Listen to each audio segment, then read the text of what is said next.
happens. Again, welcome today to Physics 252.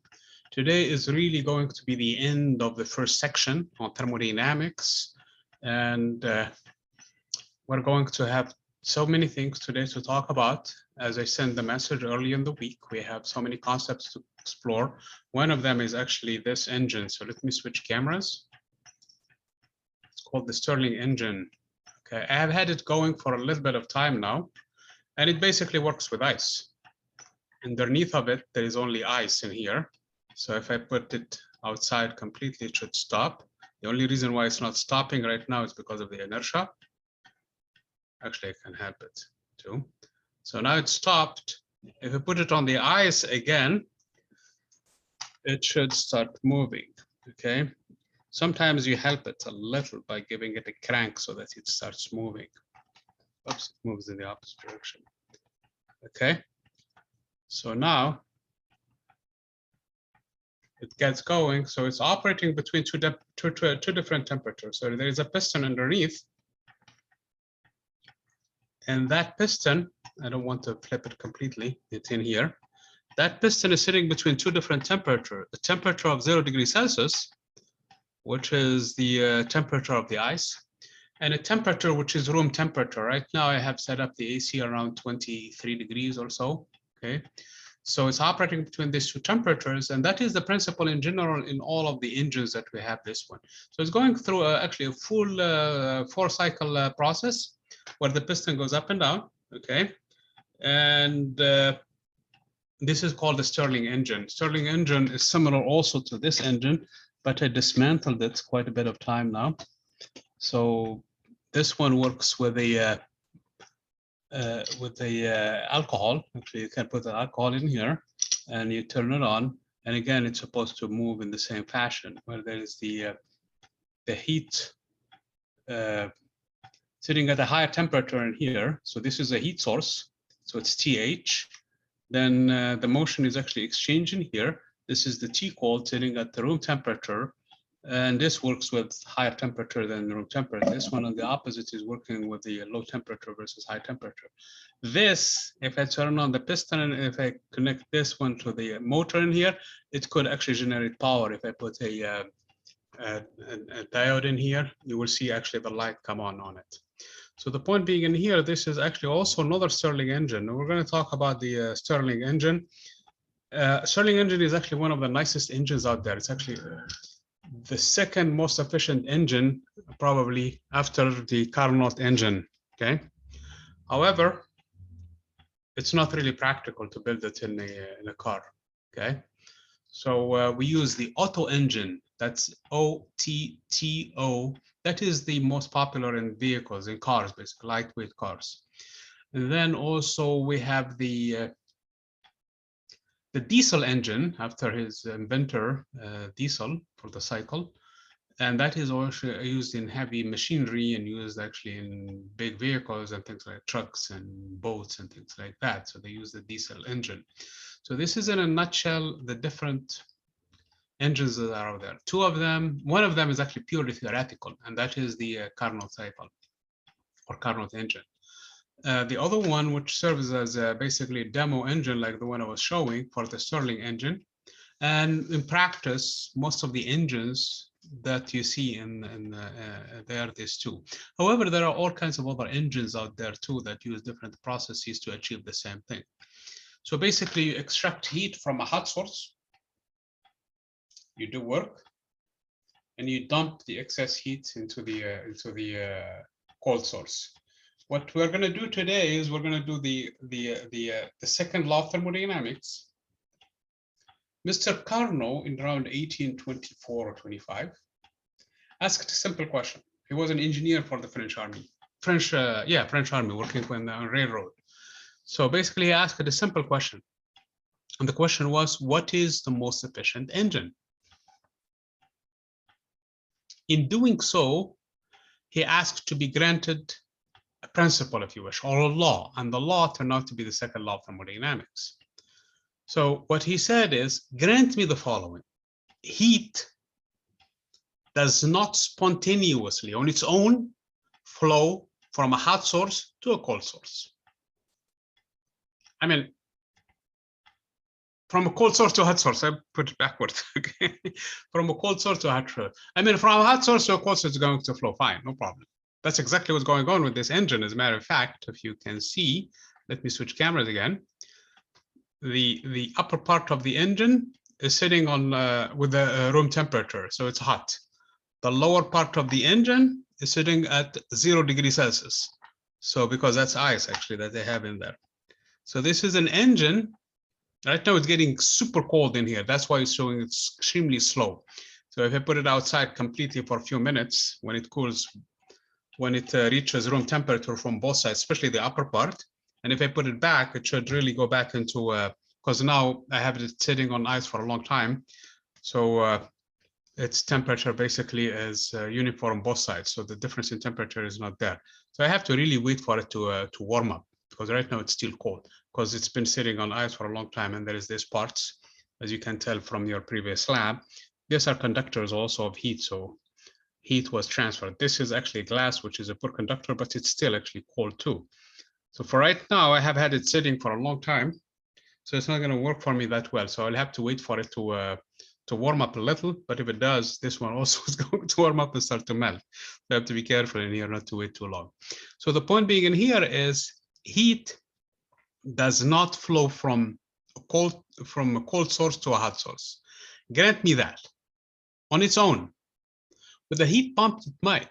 But if you grant me that heat does not flow, it flows always from a hot to a cold.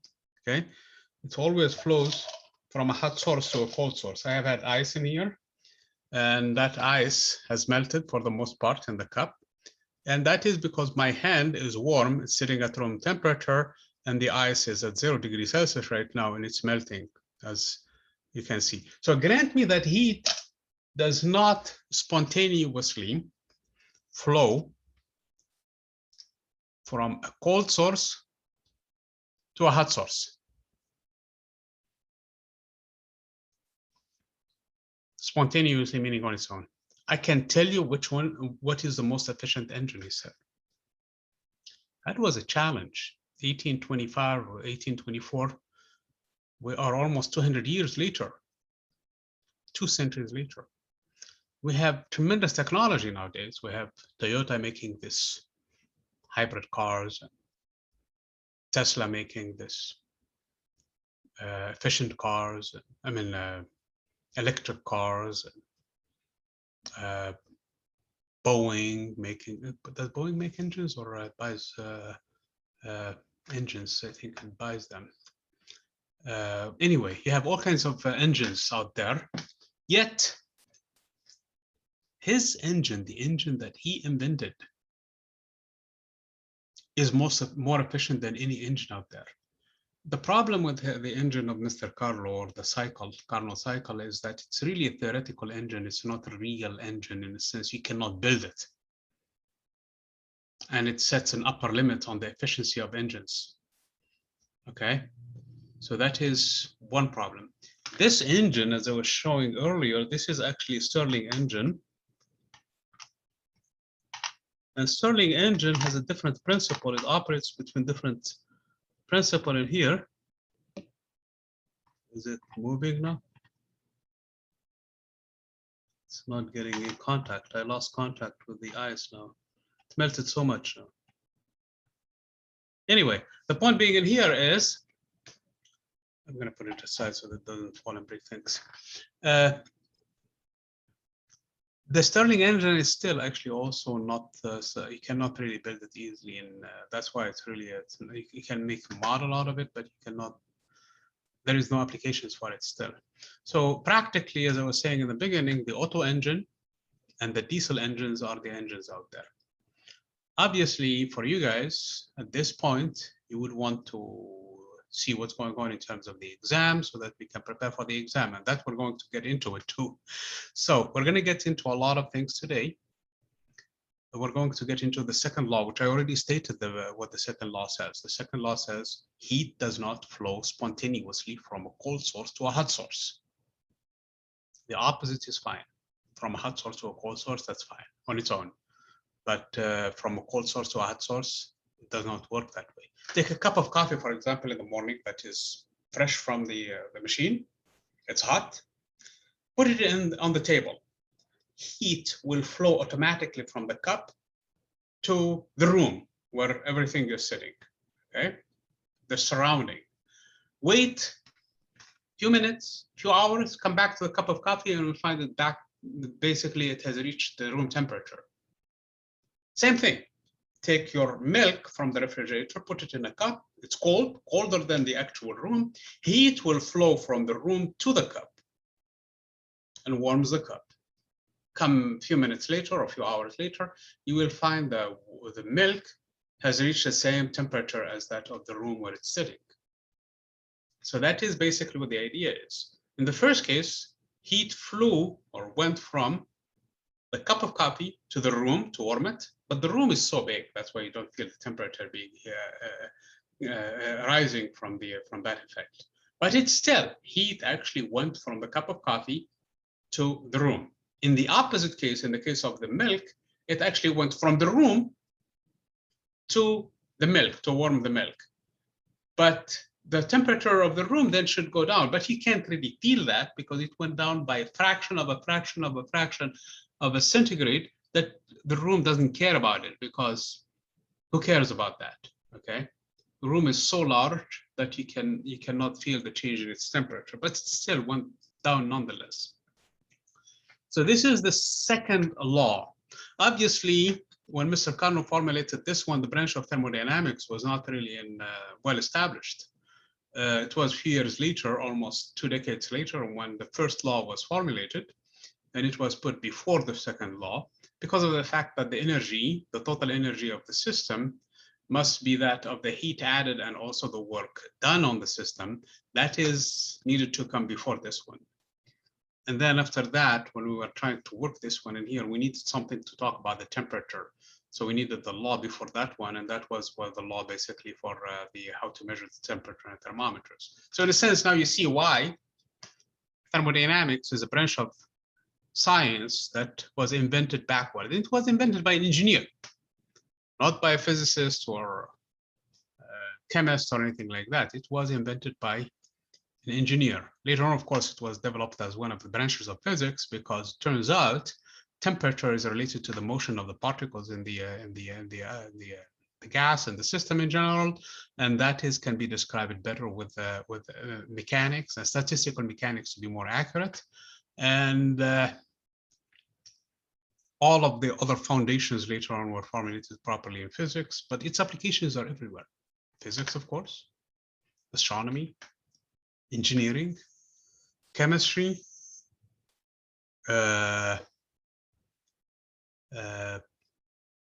biology, everything that you can think of. And now, as I said probably in the introduction at some point, even when it comes to philosophy and religion, it seems like some concepts, especially some key concepts, one of them is today we're going to introduce, and that is the concept of entropy, found its way also to those fields, okay?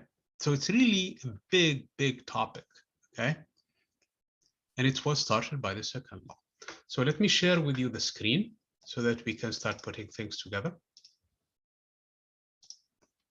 and write down what this law says. First of all, we have to really know what the law is. And that's one of the things they're going to formulate today in the discussion. Please state the law. So the law says basically that heat flows spontaneously or on its own from a hot source to a cold source. That's it. I mean, it could happen the other way around, and that's actually what the refrigerator does. It takes the inside of the refrigerator, which is also colder than the room outside, and dumps the heat outside. Takes the heat from inside, which is cold, and dump it outside. But that is not spontaneous. If you open the refrigerator, hey, the refrigerator will basically will work very, very hard to cool. The refrigerator is not probably going to fail. Same thing with the AC unit. This AC unit also, the room where you are sitting is colder than the outside, yet the AC unit dumps heat to the outside from the inside to make it feel colder. So those are opposite. Those are things that work not spontaneously, not on their own, not unaided. So there is aid to that. But when it's on their own, if you have a hot source sitting in here, so this is TH, T hot, and there is T cold in here, heat will flow on its own this way. That's a natural way of how heat will process on its own. Okay. If it's not aided, if it's not, if with no internal intervention. Okay. That's how it's going to go. Now, how does this help us with the most efficient engine? So let's describe kernel cycle first. And we're going to have a different free formulation of the second law. It has to do with the entropy. Okay. So at this point, probably we should introduce the concept of entropy right away and start calculating it. Okay. Because we're going to be calculating the entropy as much as we're calculating the energy, as much as we're calculating the work, as much as we're calculating the heat in the same time. So it's probably a good idea to introduce a concept of entropy. So what is entropy? And we will see later on what it means. Okay. So entropy can be defined in a differential form. A system goes from point A to point B, where the pressure was P, and the temperature was T, and the volume was V, and the energy was U. Okay. To a new state now, where the energy is U plus DU, or delta U if you like, and the pressure now is P plus delta P, and the temperature now has changed probably to T plus delta T, and the volume now has changed to V plus delta V, where delta is small quantity. Okay. In going through this transition from this point to this point, the system might have taken some heat, dQ, or delta Q. I should put it this way, delta Q. Okay. Remember, this is not a state variable, so I cannot say it has a Q here and then now it's a Q plus delta Q. It took the Q to go through this process. It may have done work. We don't care about the work at this point. We care only about the heat. So this is how much the amount of heat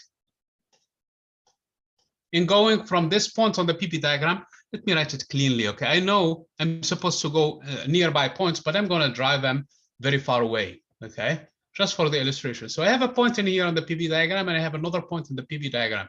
This is PV, which means it has its own temperature also, because PV equal to nRT. Okay, since I know P and V, I know exactly what T is, because this is an ideal gas law. So I know this is volume and this is pressure. And also it has its energy. We don't care exactly what the energy is, but it has definitely an energy there. Now we went from V to V plus dV, or delta V, and we went from the point P in pressure to P plus delta P. So now we are in a new state now that is characterized by P plus delta P and V plus delta V. Obviously, at this point, I have another temperature, not necessarily the same. Okay. And I also could have a different energy, not necessarily the same. The point being, in going through this whole thing in here, I might have gotten an amount of heat, delta Q. So I define, by definition, the entropy delta S as being delta Q over T. So this is by definition. Okay, so this is the entropy.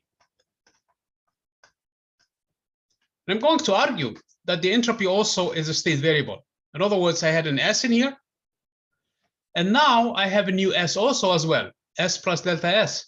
And this is how delta S is defined. Again, just like the energy U and U plus delta U, these are also state variables.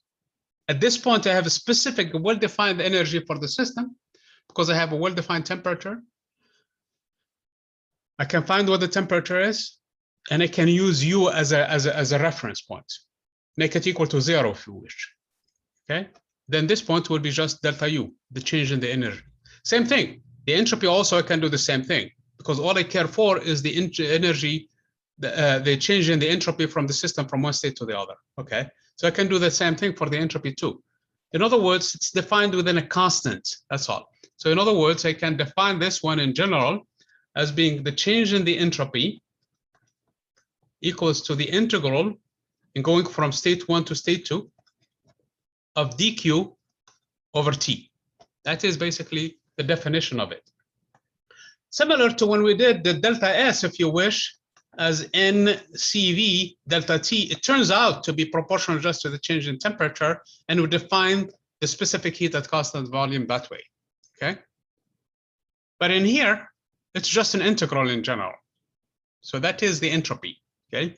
So this is by definition the entropy, and the entropy is just another state variable, just like the PV, S, and T in U. I mean, forgot the T in here. So there is a T also, and there is also another temperature in here, T plus delta T. All of these are state variables. Delta Q and potentially also delta W, those are not state variables, meaning they depend on the path. If I go that way, I have a definite delta Q and delta W. If I go on another path this way, I will have a different delta Q and delta W, but the delta U and delta T and delta P and delta V and delta S will be the same. That is what the main difference between a state variable and non-state variables. So this quantity in here for delta Q and delta W will change, will be a different one. So this will be 1 on path 1, and this will be on path 2, which is different than this one. But the other variables, they depend only on the starting point and the final point.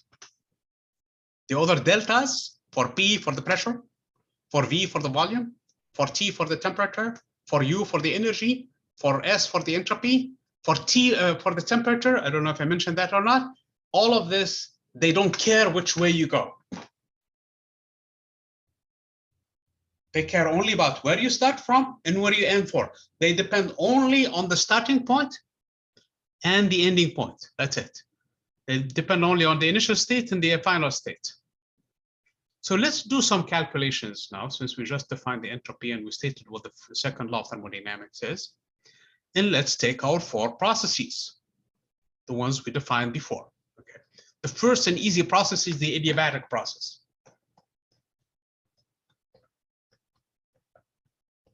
By the way, today also, and remind me if I forget, please, we're going to go through the questions that you had them in the pretest, 2 questions. We should nail those. We should understand what those questions are. Okay.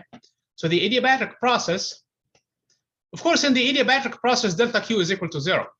And that immediately implies that delta S is equal to 0.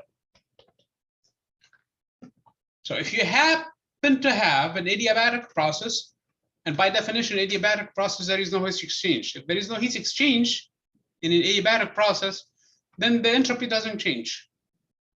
That's why the adiabatic process is sometimes called the isentropic process, because of the fact that the entropy does not change. Okay, so the adiabatic process has a name related to a state variable now, not a path variable. Okay, a state variable, and that state variable is basically the entropy.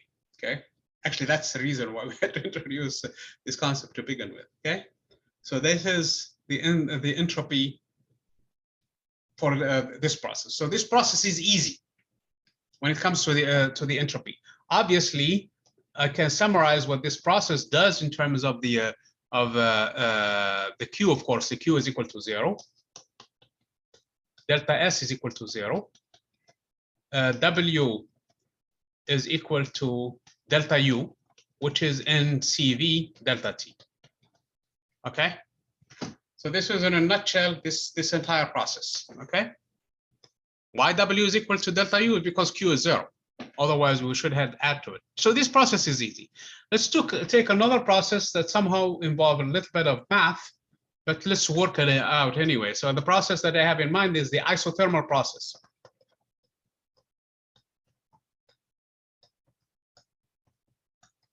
In the isothermal process,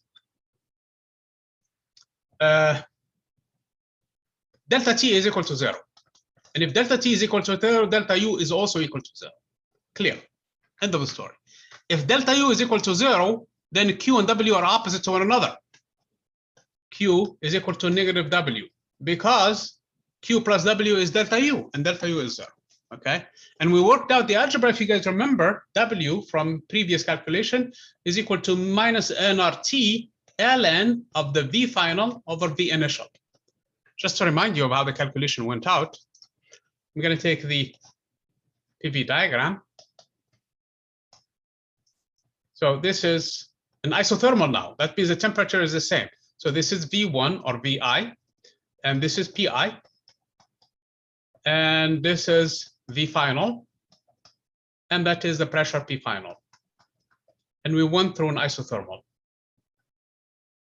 And the isothermal basically is PV equal to nRT, where T is fixed. So this is constant, it does not change.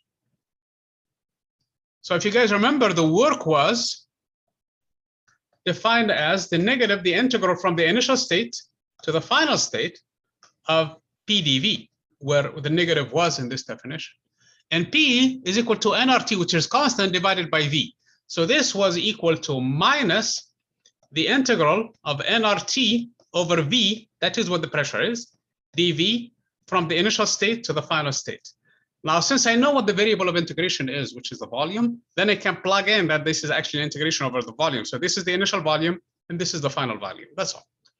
nRT comes out of the integral because it's constant, and it will be left with negative nRT, the integral from V initial to V final of dV over V. And that is the ln, that is the natural log. And the natural log of VF minus VI is actually VF over VI. And that's exactly what I wrote in there for the work. Now Q is equal to negative that number. So that means Q is a positive the stuff, and that's it. So Q in this case is equal to positive nRT ln of VF over VI. This is what we did so far. But we need to find now what the entropy is.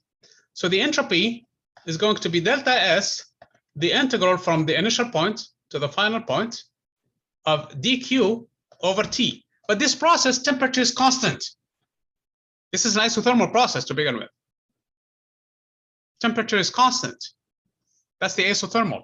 Since temperature is constant, I'm going to put it out of the integral. So this is equal to 1 over T, the integral from the initial state to the final state of dQ, which is Q itself. This is the Q for the entire process. So this is delta S, then becomes Q over T. And I just found what Q is. It's nRT ln of V final. So all I have to do is cancel the T from the numerator and denominator. And the answer for the entropy there is nr ln of the V final over V initial. I need to come back to this result with vengeance. We need to come back to it. So we need to remember this one, this result, only for a process that is isothermal. Okay, this will help us understand the entropy, okay, that we just introduced. Obviously, this expression does not depend on anything. It does not depend on the path. It depends only on the initial value of the volume and the final value of the volume. Of course, the number of moles. Okay, that's it. Because more stuff will imply more entropy, and that's basically what it takes, more energy to heat a larger volume than a smaller volume. That's why the N is there. Okay, so everything makes sense. Are you guys so far so good with these concepts? Yeah. Okay, very good. So we still have 2 more processes. We discovered the adiabatic process where delta S is 0. That's easy. And we know what everything else is. We know what this thing is. That is actually an easy process. Delta U is 0. That's actually nice. Okay, since delta T is 0, delta U is 0. Q is equal to negative W, and W is equal to all of these things. And we have now Q, and we even have delta S. Delta S has the same units of R, by the way, times the number of mole. Because R, remember, it's a joule per Kelvin per mole. And that is R, the unit for it, times the number of moles. So cancel the 2, and the units are joule per Kelvin, exactly how we defined it. Because remember, this is heat per energy, per temperature, and heat is in joules, so it's joules per Kelvin. So the units match. Okay, always have the units. The thing that you learned, the first lesson probably, I don't know if you who taught you, but the first lesson you should learn in physics was about the dimensional analysis. Always have that in mind. If things don't work out dimensionally, they're wrong. Okay, and the dimensions work beautifully in here because the entropy is actually in joules per Kelvin. Okay, how much energy, if you wish, you need to add to the system for every degree of Kelvin that you're going to rise. How much heat you need to pump in it to raise its temperature by 1 Kelvin. That's another definition, if you wish, of the entropy. Okay. Okay. So that is process number 2. Process number 3. Doesn't matter which one you pick. 3. We're going to go with the isochoric process. For that, it requires, and I'm going to slash also isochoric, isobaric at the same time. I'm going to hit them both because they are similar in calculations. I mean, there is a constant that changes, but that's all. Okay, so I'm going to do 2 of them. So it's 3 and 4 in the same time.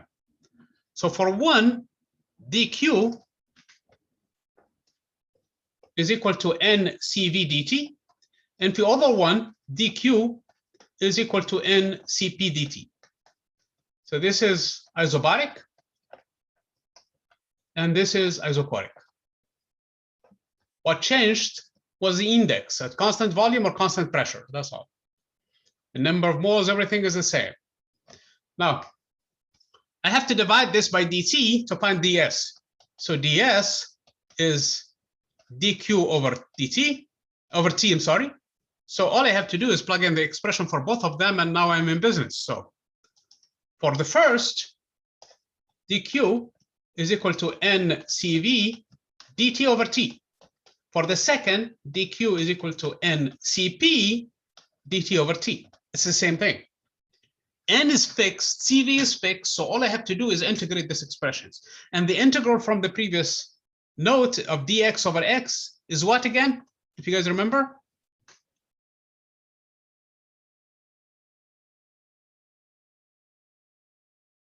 Come on. ln x. The natural log. Thank you very much. Have a nice day.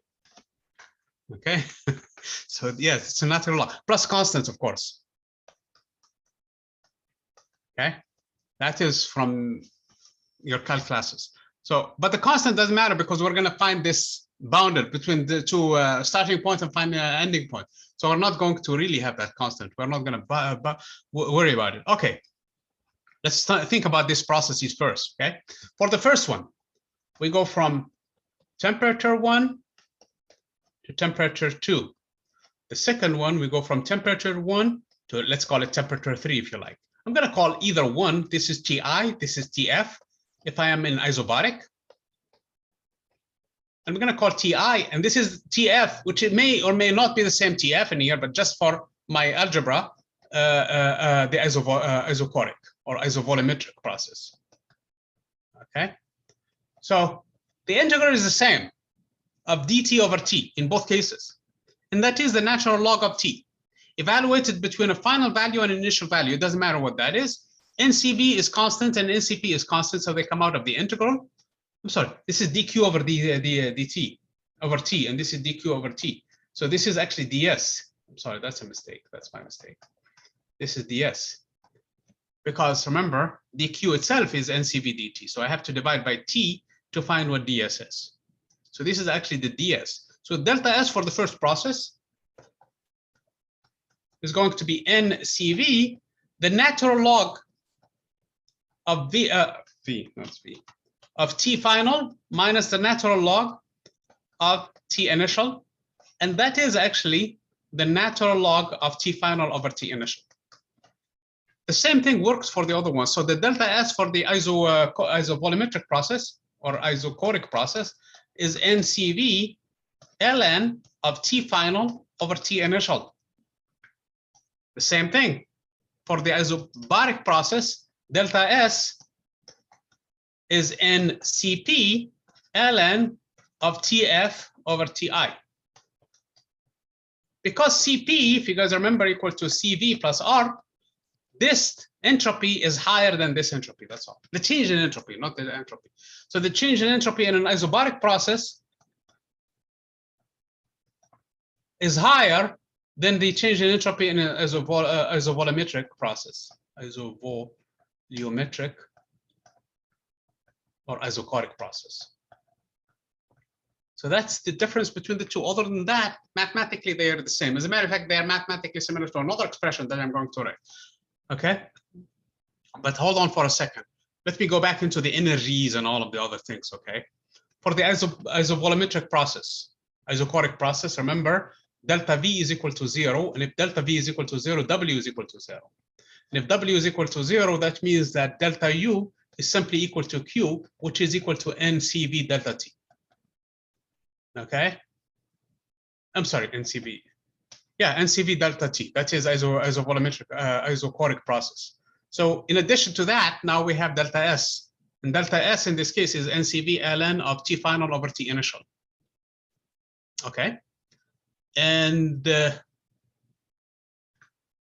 going to draw the cycles and everything. So right now, I hope that you guys are in good mood because we have a lot of things to do. Okay, so this is one of them. It's this guy. The second one, the isobaric process. There is nothing zero in this case.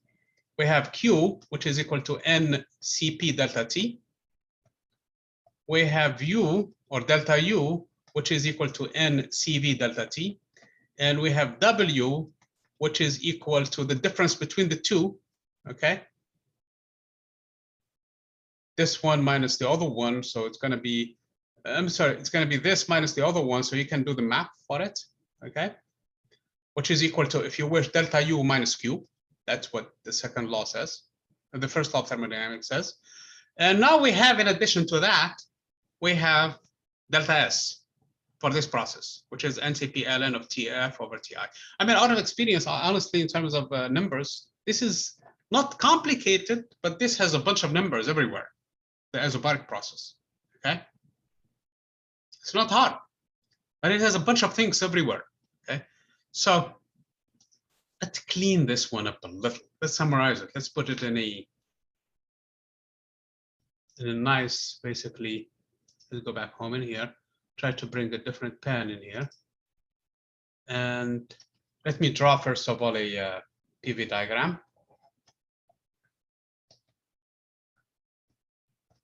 Let's start in here, and let's end the first process in here. So this is the process at same temperature. So for this one, I know W is equal to minus Q. I know delta U is equal to 0. And I know, so Q is coming from here, and the system is doing W this way, is expanding, okay? So heat is coming from, because heat is positive, if you guys remember, equal to nRT ln of VF over VI. So it's positive number. So there is heat added. And the work in this case is equal to negative Q. If this is positive, then W is negative. Heat is lost. I mean, energy is lost in the form of work and gained in the form of heat. So what we're doing from this one, we're extracting heat from the hot source and doing work with it, basically, with no change in the internal energy. The internal energy stays the same because the temperature stays the same. Delta S, the entropy increases. Delta S is a positive number because if I divide this one by T, I'm going to get NR ln of V final over V initial. So this one also is positive. So there is an increase in entropy. Okay. So this is process number one that we discovered. Process number two. If we go through an adiabatic process to a different, same volume, okay, then in this case, we're going this way, by the way. Okay, we're going in this direction. So if we go in this direction, Q is equal to 0. Delta S does not, the entropy doesn't change, is equal to 0. And we definitely do work because we're expanding. and the energy of the system is lost. Because you clearly see this temperature is less than that temperature, and the energy delta U is equal to NCV delta T, and delta T is negative from this expression here. Since delta T is negative, that means we're losing energy. And where are we losing it? We're losing it to work, actually, in the form of work. So the system is doing work, not getting any heat, not losing any heat, not gaining any entropy, not losing any entropy, but losing energy in the form of work, because it's doing work against the environment. If I go back in this process, actually, I will gain energy in the form of work being done on the system. Okay. Another process that we saw, let's take a different starting point, this point. If we go this way, W is equal to 0. The gas is not being compressed, is not shrinking in size, not expanding, not doing work against the environment. So W is 0. But the temperature definitely is going higher and higher, from a lower temperature to a higher temperature. So we're gaining heat. And actually, we found what Q is in this case, where it's equal to NCV delta T. And delta T is positive, so heat is positive. So there is heat being added to the system. It's like a pressure cooker in your home. You seal the edges in the pressure cooker, and you put it on the furnace, and you turn it on. And now the heat starts to be added to the system continuously, and the temperature inside starts to increase. Okay, the pressure also increases. The pressure also goes from this point to that point. That's why it's called the pressure cooker. Okay, the gas tries to escape. Everything is sealed to it, so the volume does not change. The V is the same. So that is how the pressure cooker works. So heat is added. The entropy also is changing in this case. As a matter of fact, the entropy is going to be, in this case, the change in entropy is going to be NCV, I'm sorry, ln of T final over T initial. The pressure cooker started at room temperature, and now it's boiling hot, okay? The ratio of those two temperatures, which is positive number, by the way, I mean, it's greater than 1, because the higher temperature is, the final temperature is higher than the initial temperature, so the ratio is more than 0. So the entropy in this case increased because of the high pressure. So this is basically the isovolumetric process, or the isochoric process. What else did we? Delta U definitely went up, which is equal to Q. Delta U is equal to NCV delta T. Now, the process that has a lot of things going on in the same time is the process that goes on the same same pressure. Okay, here the gas definitely expanded. So in this case, it did work. So the work in this case is equal to actually minus P times the final volume minus the initial volume, because the pressure is the same. And when I integrate this expression of negative PdV, P comes out because it's constant, and it would be left with the final volume minus initial volume. So this is a number I was going to plug in there. So this is definitely negative. So the gas is losing energy in the form of heat. I'm sorry, in the form of work. Sorry, I made a mistake in there, okay? Now, for the heat, it's going to be different. So the heat in this case, Q, so we're going this way. Q is equal to NCP, which is higher than CB, by the way. T final minus T initial. This too is increasing, because these are the isothermal, and this is another isothermal. It's clear that this isothermal sits higher than this isothermal. Therefore, there is heat added also to the system, while the system is doing gas. But delta U is not 0. And like the first process where delta U was 0. So delta U actually is equal to NCV delta T, which is the same delta T here, which is the same difference in temperature, T final minus T initial. But there is definitely more heat added than the energy, in this case, that you have increased. So you add more heat. Part of the heat you do work off of it, and the other part you add it to the system. So this is how much the system gained out of this whole process. It gained NCV delta T. Whereas This is how much it gained in Cp delta T, and Cp is higher than Cv. So where is the difference? Where is the balance? It went in the form of work. So the system lost it. It gained a lot of heat in this case from the hot source, from the in the process. Okay, it's not in an isothermal to say a hot source or anything like that. So it gained a lot of heat in this process, in this expansion, at constant pressure. Okay, and that is the pressure cooker I was talking about. No, that's not the pressure cooker. I'm sorry. This is constant pressure. The pressure is the same, so the volume can expand. Okay, pressure cooker is here. So this is your pressure cooker. Okay, so the pressure is fixed. So that means the gas can expand, and that's exactly what it did. And you put it under a furnace. So you loosen those things and you let the cylinder expand. And it expands, it does work against the environment. So part of the energy goes to the system to increase its temperature. And this is the amount that it went, NCV delta T. And the other part went to do work with it. So it's lost. And this is how much you gained from in the process. This is how much you heated up the system. Delta S also has changed, definitely. Delta S also went up because the energy went up. So in this case, delta S turned out to be NCP, the natural log of the T final over the T initial. You need to know that these two temperatures better be used in Kelvin. So whenever you do a natural log, these temperatures are in Kelvin. This, you don't care for the difference in temperature. You can leave it in Celsius, because of the fact that the Celsius and the Kelvin are just off by a constant, 273. So when you do the difference, doesn't matter if you add 273 and subtract 273, the difference is the same. But the natural log definitely is impacted by this process. So the natural log, you have to use the proper units, and the proper unit is the Kelvin. Okay. So this is basically the 4 processes that we have discovered so far. We did not talk about the Kernel cycle yet. We did not talk about the very, very important process that we discovered and you guys have worked with extensively in chemistry, and that is calorimetry. Okay. And that is, if you wish, a simplistic version of this one.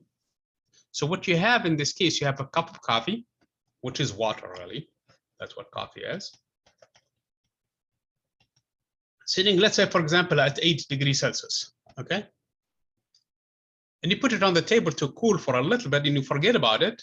And later on, it drops its temperature to 20 degrees Celsius, becomes room temperature. Try to taste it, it tastes bad. And you don't like it. You want at least coffee to be a little bit warm. So it's too cold, it's the room temperature. So in this case, you ask the question, what happened to the entropy? That's the question. Remember, I have the system now consists of 2 systems, really, I have to worry about. By the way, this is a question that comes in the exams a lot, okay? So I have the coffee, which is a system, and I have the room also, which is another system. The room's temperature in the beginning was 20 degrees Celsius, and it hardly budged. It stays 20 degrees Celsius. So for room's temperature, it does not change because it's a heat sink. Why I call it a heat sink? It's too large versus the coffee. Coffee's temperature will change drastically, and you can see it. Notice it. The thermometer in the room does not budge. Okay, and if you're not too happy with the fact that the room is large enough, remember the room is connected to the outside, and the outside is the entire city. So the entire city, the entire world, as a matter of fact.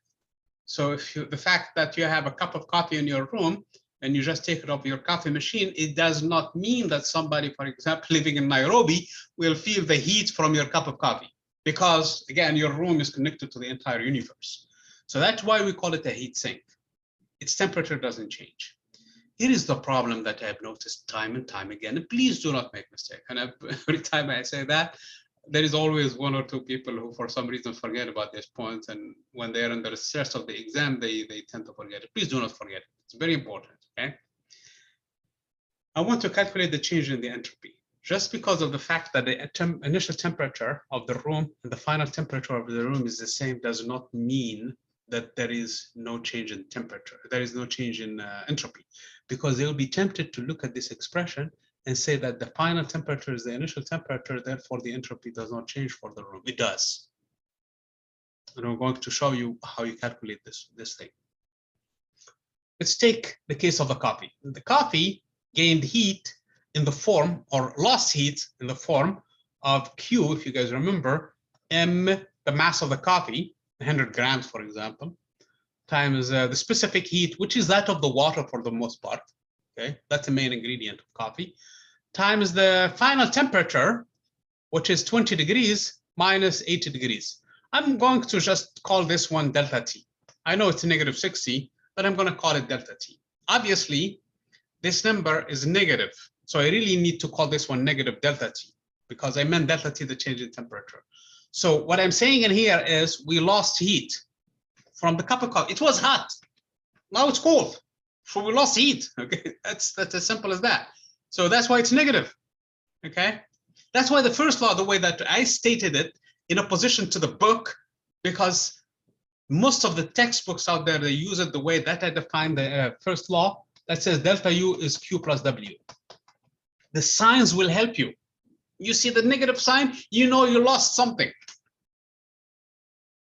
If you go to your, I don't know, somewhere, and they tell you have a negative something, you know exactly you have something less, short. That's why this writing is useful. Okay. So you clearly know that the cup of coffee lost heat, and how much lost heat? Plug in the numbers. You're going to get an answer. Okay. I used the centigrade in here. I did not convert because it's the difference. Technically, this is 273 plus. So it's 293. And this is 273 plus 80. That's 353. It's the same difference. It's negative 60, whichever way you do it. So that's why when we deal with the difference in temperature, we can use the centigrade or the Kelvin. It's the same. We can use them exchangeably. Okay. Now, that's the heat we lost. That is not the entropy. I need the entropy, actually. The entropy then for this one is going to be, I'm going to call this one coffee. Number one, okay? So I'm going to talk about the coffee. So for the coffee, it's going to be the integral of dq over t from the initial state to the final state. And the initial state is given by, actually, in every single increment, it's given by mc dt over t. So in a sense, mc is the mass of the coffee times the specific heat of the coffee, which is that of the water for the most part. It's going to be constant. So it's going to be mc and the integral from the initial state to the final state. Now I know what the boundaries of integration are, because I'm integrating over temperature. So it's the T initial, and this is T final, and or T1 and T2, doesn't matter, of dt over T, and that is again the natural log. We have seen this expression time and again. So again, this is the natural log between the initial state and the final state. So as far as the coffee is concerned, is going to be equal to mc times the natural log of the T final over the T initial. Remember, the T final is 20 degrees. The T initial is 80 degrees in my example. So this ratio is less than 1. So this log is negative, because the log of a fraction is negative. That means the entropy went down. So definitely the entropy went down for the coffee. Decreased. How much decreased? This is basically how much it decreased. I'm going to express in terms of T hot and and delta T. Remember, T final is equal, or let's write it down. T initial minus T final is delta T. I'm saying that the initial temperature is higher than the final temperature, okay? So what I can do in this case is I'm going to write this one as mc ln. As a matter of fact, this is T hot, and this is T cold, okay, is equal to delta T. So the T final is clearly from this expression, T initial minus delta T. If I move T final to the other side and the delta T to this side. So this is T initial, and T initial is the hotter temperature minus delta T over the initial temperature, which is a higher temperature. So this is how I'm going to write this expression. And I'm going to come back to this expression. I'm going to come back to it. It's definitely a negative number, because this is an ln of 1 minus x, where x is the ratio of delta T over the initial temperature. Remember, delta T is 60 degrees. It's not negative 60, it's positive 60 degrees, because the way I defined it is 80 minus 20. Okay, so this is 60 degrees, and this is 353. So this number is small. It's 60 divided by 353, which is practically 0.1. This is a tiny number. That's why I put it in X in here, okay? And this is MC. So this is the change in entropy as far as my coffee is concerned. I need to worry about the room. So we found everything for this one. We found the room. Now here is where the problem again. Once the students, at least not everybody, and despite of the fact that they mention it, but under stress of exam, sometimes people forget. They come into the expression for the room and they see that the room did not change temperature.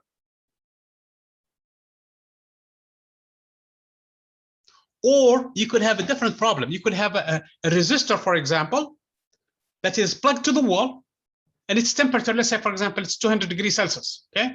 And you want to warm your milk, or you want to warm your coffee, and you want to take the milk from, for example, you would want to make something, okay? You would want to warm water, for example. So the water is at 20 degrees Celsius, and you want to reach, for example, 70 degrees Celsius. So you want to raise its temperature by 70 degrees.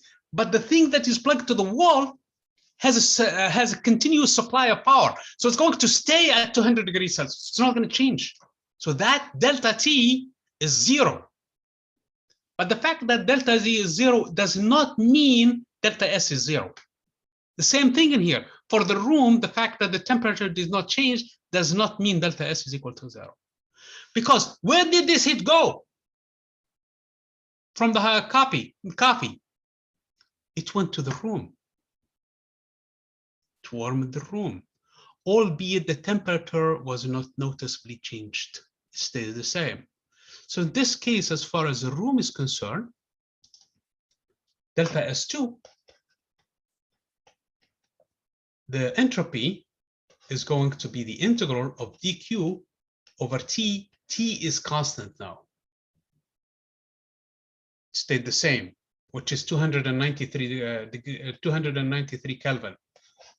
That's the number I should use. Okay, did not change.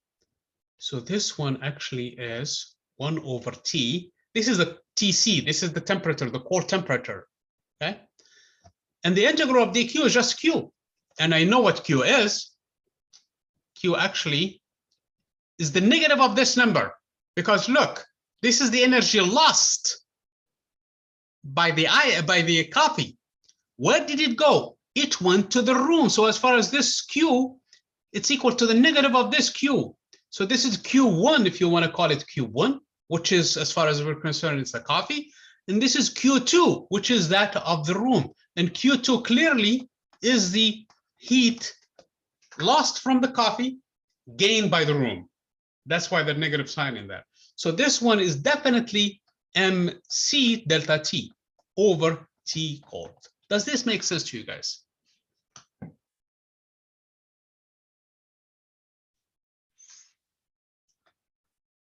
Yes?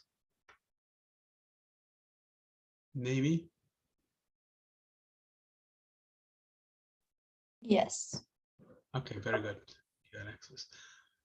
Okay, it is critical no matter how much you can. Okay, let's go back to the example of the resistor that you plug to the wall to help you warm your whatever liquid. Okay, soup or water or something. Okay, for that case, you have to be careful in this case that the resistor is sitting at a fixed temperature. So it's similar to the room at this point. So the T comes out of the integral for it, and you ask how much heat did it lose? In that case, it lost, it did not gain. Okay. Well, it lost all the heat that the water has gained. So the water went from 20 degrees Celsius to 70 degrees Celsius. So in that case, the water gained an MC times delta T, and delta T in this case is 50 degrees or 50 Kelvin. It's the same thing.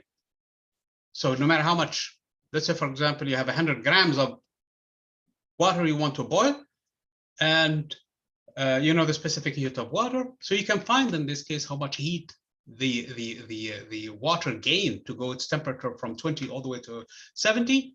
That is the amount of heat that the resistor has lost, because where did it get that heat?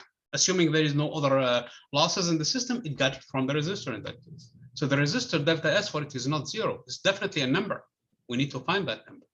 It's going to be a negative number, by the way, because it lost heat in this case. okay? And in that case, the water is going to be positive.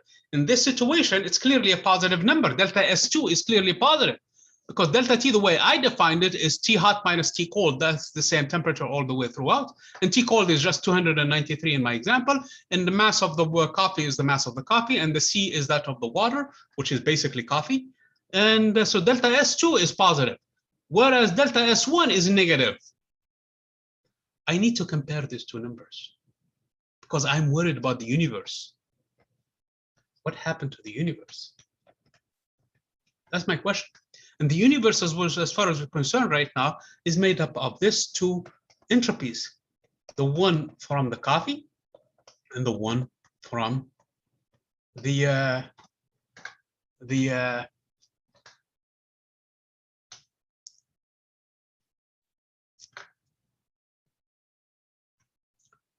sorry, the word now. The one from the coffee and the one from the room, which is the rest of the universe as well, other than the coffee, which is everything now. So that is the question we want to know. Because part of it lost, so delta S1 is clearly negative because of this fact in here. It's less than 1, so it's better. The natural log of that number is less than 1, so the log of less than 1 is negative. And in here, it's definitely a ratio of everything positive is positive. So as far as the concerned, the room has gone, its entropy went up. So let's find this thing in here. Let me try to express delta S2 in a different, more convenient unit, similar to what I did in here with this X, which is delta T over TH. I don't have TH in here, I have TC. And TC, if you guys remember from this expression, is just TH minus delta T. So I need to rearrange this expression in terms of TH and delta T. So let me write delta S2 in terms of that expression. And it's going to be MC times a ratio of delta T over TC, which is T hot minus delta T. I'm almost there. All I have to do is divide by delta by TH. So this would have a TH in here. This will have a 1 in here, and this will have a TH in here, and this is my X that I had before. So delta S2 is going to be MC times X over 1 minus X. So now I can talk about these two expressions because I'm adding these two together, and let me write them together now. Delta S1 is MC times the natural log of 1 minus X, and delta S2 is MC plus this whole thing. So delta S then for the universe is MC, which is positive number, by the way, times the one for the room, which is X over 1 minus X, plus that of the coffee, which is the natural log of N1 1 minus X, ln of 1 minus X. Okay. Get to these points. But we're there. I mean, there is a payoff that is coming very shortly. So let's get the payoff. Let me get GeoGebra in here to plot this function and see, is it positive or is it negative? That's the question, because part of it is negative. This is less than 0. So the coffee lost entropy. The room and the rest of the universe gained it. And I want to know the whole universe now, which is made up of a cup of coffee and the rest of it, what happened to their entropy? Did it go up or down? So let's explore that. So I'm going to pull GeoGebra in here. It helps me grab things. And I'm going to stop sharing. And if you never used GeoGebra, this is actually a good opportunity for you to get started with it. So I'm going to share GeoGebra. Okay. So the function, forget about the MC. MC is just a scaling factor, okay? So I'm going to divide by MC, and I'm going to write the function. X is positive, by the way. X is delta T over TH. Delta T is the difference between the higher temperature and the lower temperature. So that's a positive number. And TH is a positive number because T in Kelvin. So it's going to be positive no matter what. So I'm going to write the function if, X is greater than, I'm going to allow even for 0, okay? The possibility for it to be 0, meaning there is no change in temperature. I want to plot the following function, and let me look at the function that I ended up with. Are you guys, first of all, looking at the GeoGebra or not? Yeah, we could see it. Okay, so basically MC, as I said, is just a scaling factor, okay? How much mass you have, you brought 50 grams, you brought 60 grams of coffee, it doesn't matter. So just going to scale things. Did you not make it out of coffee? Did you probably have some ice cream, for example, super hot ice cream, trying to cool it, or some other material, okay, or soup, or some other things that has a lot of potatoes in it, so the specific heat will change, okay? Doesn't matter. Those are just, we're going to forget about them. Just focus on the part that matter, in this case, that influences the sign. So those, they don't influence the sign. So I have x over, so when you do the over in GeoGebra, it automatically puts the denominator in here as a fraction, 1 minus x, plus the natural log of 1 minus x. And it's a positive number, as you can clearly see. Obviously, x on our scale is a small number, okay? Let me label this thing in here. Let me go to the settings in here and give it a name. This is coffee, hot coffee, okay? Because I'm going to compare it to another thing shortly, okay? So this is the hot coffee. I'm going to scale this one because usually, like I said, the ratio is less than 1. I mean, the difference in temperature 60 is 0.1, as a matter of fact, it's in here, okay? But it's a positive number. The reason why I'm saying that is actually we could have done this question, we could have answered this question using the Taylor series, okay? Or Maclaurin series, it doesn't matter which one of the two, okay? And found that this is always positive. So I'm going to come back to this GeoGebra. So I'm going to keep it in here because there is another problem of interest in here, but definitely the universe's entropy went up, and that is critical because that's going to help us restate the second law, okay? So let me go back into this expression. Let me talk briefly about this point in here. Okay, let me stop sharing because I needed to move it to the other side because I moved it to this screen. And let me come back into sharing. Chat again. So where's my pen? Here it is. Okay, so let me explain this point quickly in here, okay? X is small, as I was saying in here. X is small, that means the first expression can be expanded to x times 1 plus x. I'm going to keep the first leading term only in x, okay? If you use the Taylor series or Maclaurin series, it doesn't matter. This is the leading term. And the natural log, if you expand it actually, of 1 minus x, and you can check it if you want to, it's going to be minus x squared over 2. And if I add these two numbers, this is x plus x squared from the first term, and this is minus x squared over 2. This is cancels that. And I'm just taking the leading term, okay? As I was saying before, delta S in my example, delta T over my T in my example was 60 over 353. 353, did I say 10th? No, it's actually different. 300, it's 1/6, okay? It's a small number, okay? Or 1/6. 6 times 6 is 36. Yeah, roughly about 1/6, okay? So it's still a small number, okay? So if you care, and if you want to, you can go to the next term actually in the Taylor series. What is this one? It's going to be x squared. And this one is going to be actually x cubed over 3, okay? Factorial. So all of this is going to be negative numbers. So this will end up adding to you. So x squared minus x squared over 2, that is x squared over 2, okay? And this next leading term is going to be x cubed minus x cubed over 3. And this is going to be actually 2x cubed over 3. Okay, so if you want to do the Maclaurin series, are you guys familiar with this stuff in here? Do you guys remember these things, the Taylor series and the Maclaurin series and all of that nonsense stuff from your, not nonsense, I'm sorry, that stuff from your calc classes? Yes, no, maybe? Not really. Okay, the Taylor series, if you guys remember, it's actually, you guys, when you did physics 2, did you guys do optics? Do you remember it? And how you focus the lenses to get a sharp image. For that, you also use this Taylor series, okay?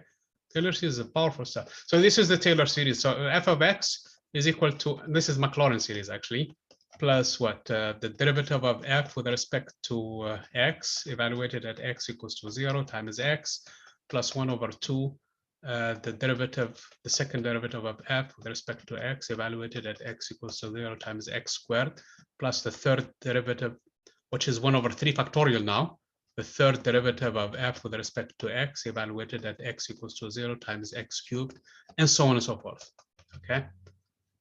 Does this ring a bell now? Kinda. Okay. How about the other two? How about Alexis and Natalie? Do you guys remember roughly this thing or not? I remember a little bit. It's been a long time. Yeah, the problem with it in math, and this is my experience with them is, and I always talk to the math instructors about this problem, is they leave it toward the end of the lesson, the end of the class, the end of the semester, basically. And some of them, they even make it like kind of optional because you already have done so well in the class. So you may skip the last exam. In that case, people don't even review it very well.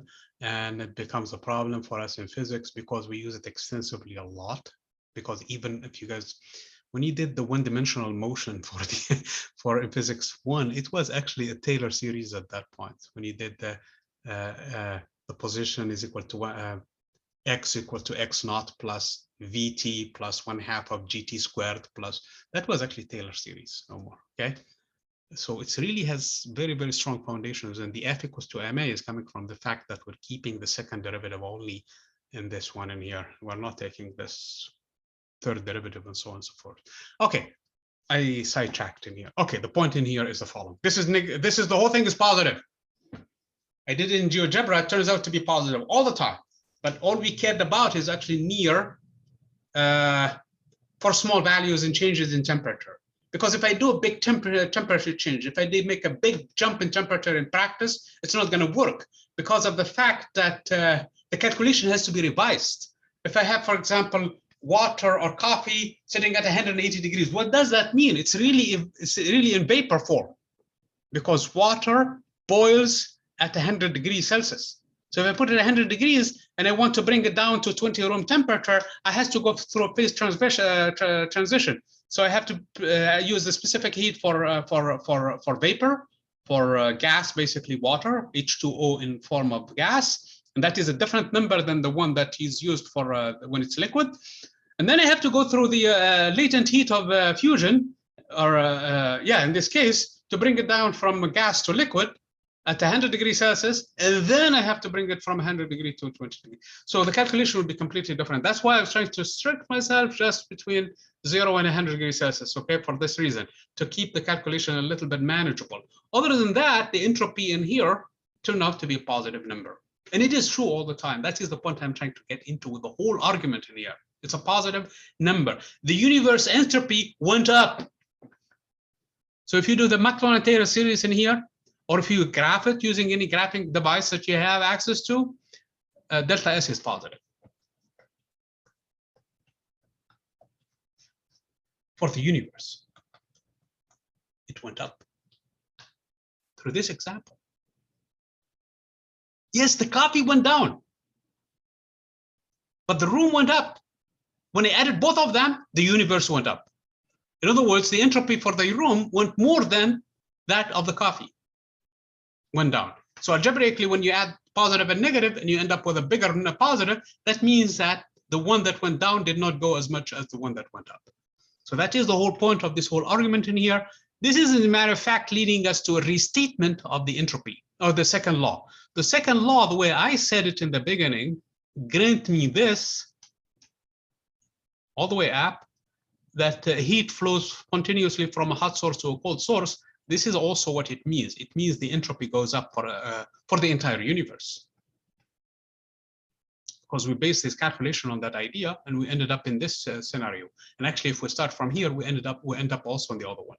Let me take briefly the second example, which I mentioned briefly, and that is taking the milk from your refrigerator, sitting at, I don't want it to be frozen, okay? Because if it's frozen, then we're going to basically, first of all, let's say, for example, you take it from the freezer, which is sitting at negative, let's say, for example, 10 degrees Celsius. But sitting at negative 10 degrees Celsius, the first part of it, again, you have to bring it from negative 10 to 0 degrees Celsius. And that is use a specific heat for the ice, which is a different number than that of the water, to warm it up. Then you melt. So you need to use the latent heat in here, the melting latent heat for the water. You melt whatever amount of ice you have. So if you have a bigger amount of ice, you need to use a lot of heat to melt it. If it's smaller amount, it doesn't take much to melt it.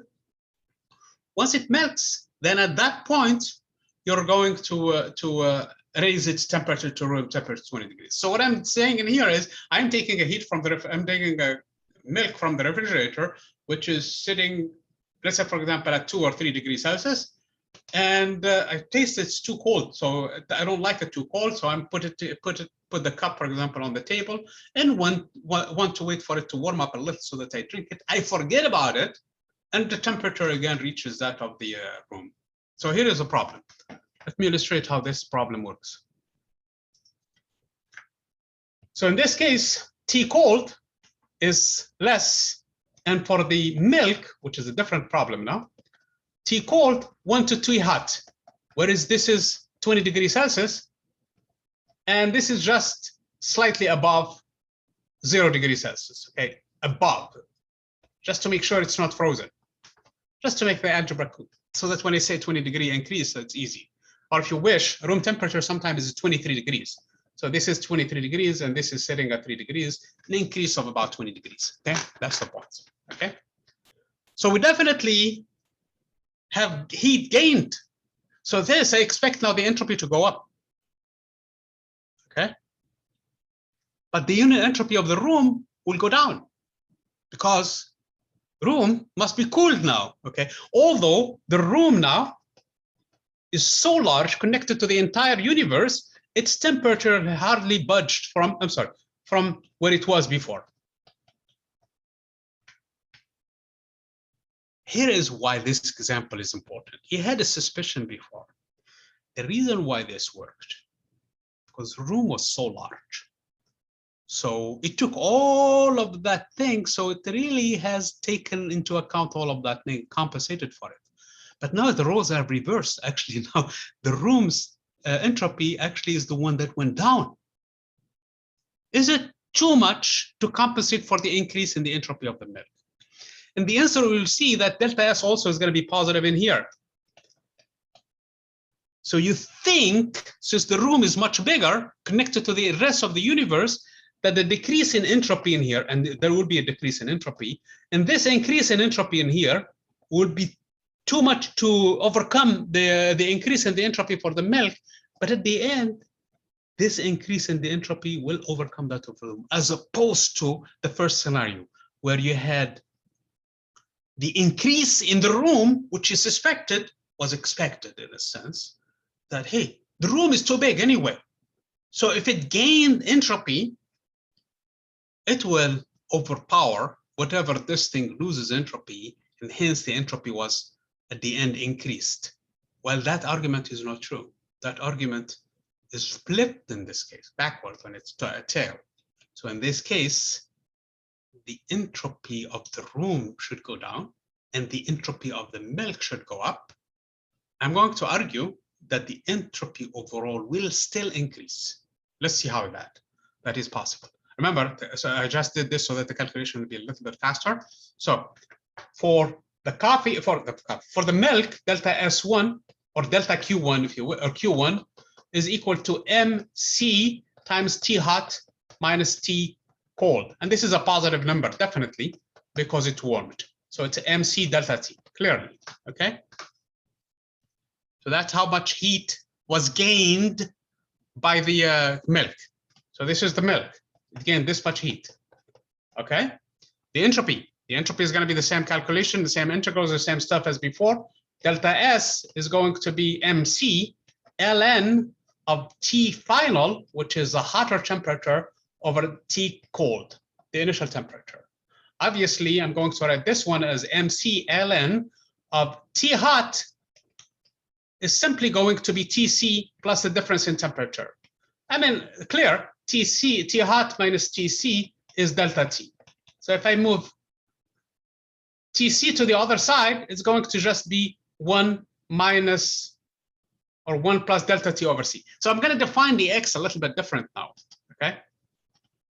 So I'm going to say the delta S then, 1, we're talking about the milk now, is MC times the ln of 1 over TC over TC is just 1 plus X. The X now I'm defining it slightly different. It's still a small number, honestly. It's going to be delta T over TC. Because remember, this is 293 Kelvin, and this is 20 degrees. 20 Kelvin. So 20 over 293 or 2 over 30 is 1/15 or something like that. So it's still a small number, okay? So it's still a manageable number. I think I made a mistake earlier, but we're going to fix that, okay? I think it's 1/60th, not 1/60. 1/6, okay? Yeah, no, it's 1/6. Am I doing this? It doesn't matter. It's 1/15. It's a small number. That's the point in here, okay? I don't have a calculator in here to start this debate. The point being in here, X is small. So the reason why I'm saying that so that he can justify the Maclaurin at the end, but it doesn't matter. I'm not going to do Maclaurin. We're going to do the whole thing, okay? We're going to do the whole shebang. So this is how much increase in entropy. And as I said in here in the before, the entropy must have gone up for the milk because it gained heat and its temperature went up. So this is because X is positive, ln of a number that is greater than 1 is positive. So this is definitely a positive number. Let's look at the room now, which we expect to go down, okay? So the room must have, because this has received heat. Where did it receive it from? It received it from the room. So Q2 for the room is equal to negative Q1, and that is equal to negative MC delta T. So that's how much heat was lost from the room.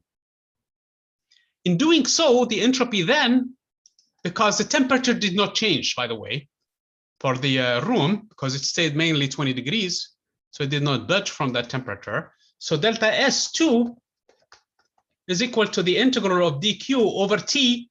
This stayed the same, T hot, it did not change.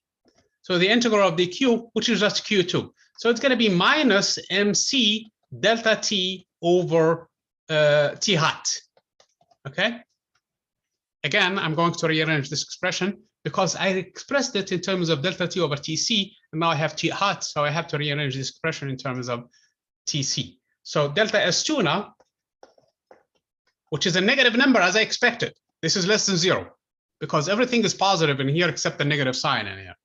So this is definitely, the room has, its entropy went down.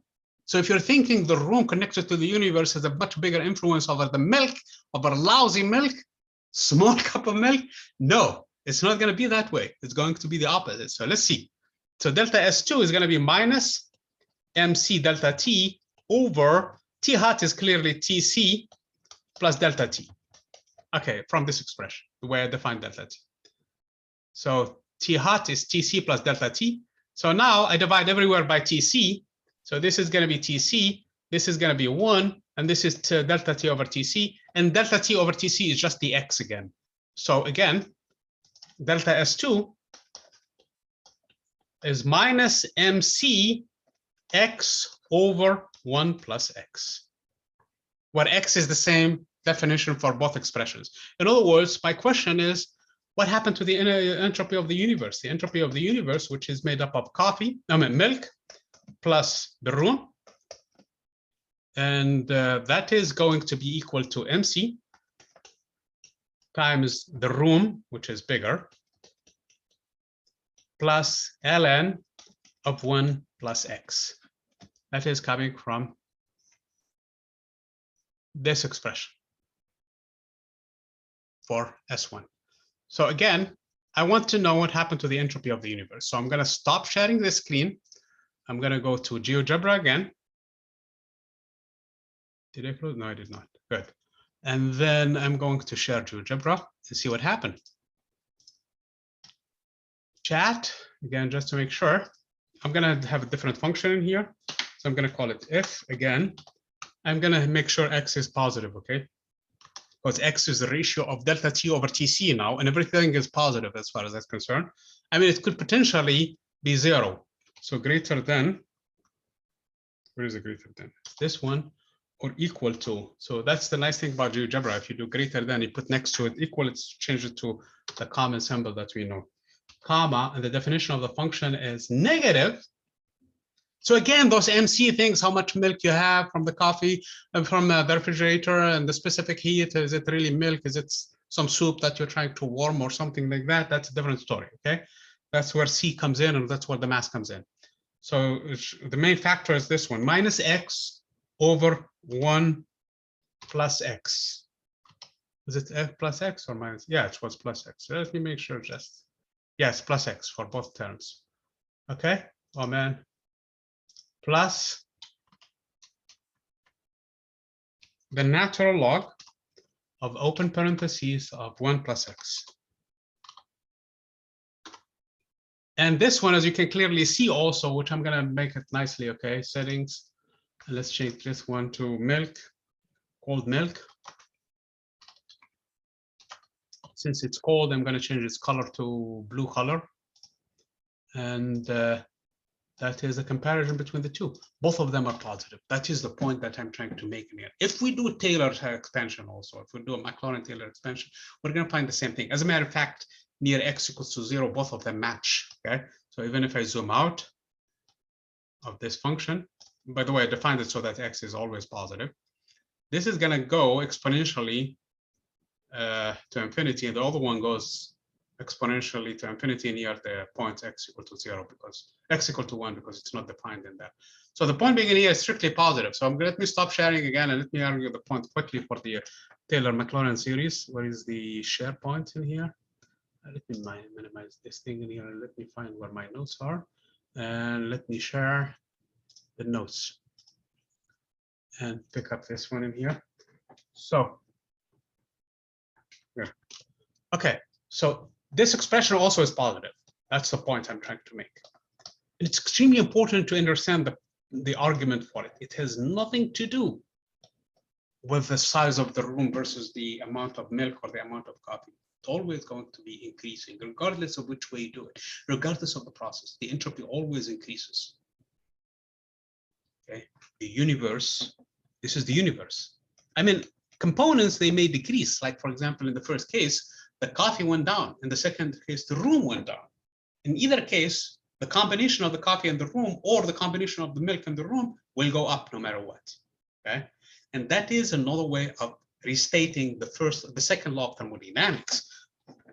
So the second law can be put this way.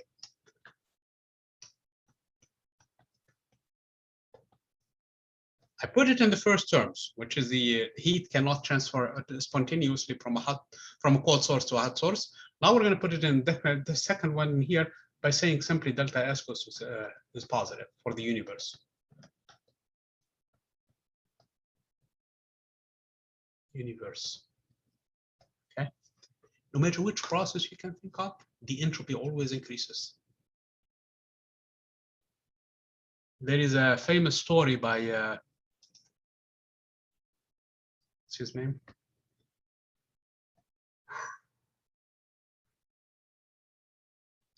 Isaac Asimov.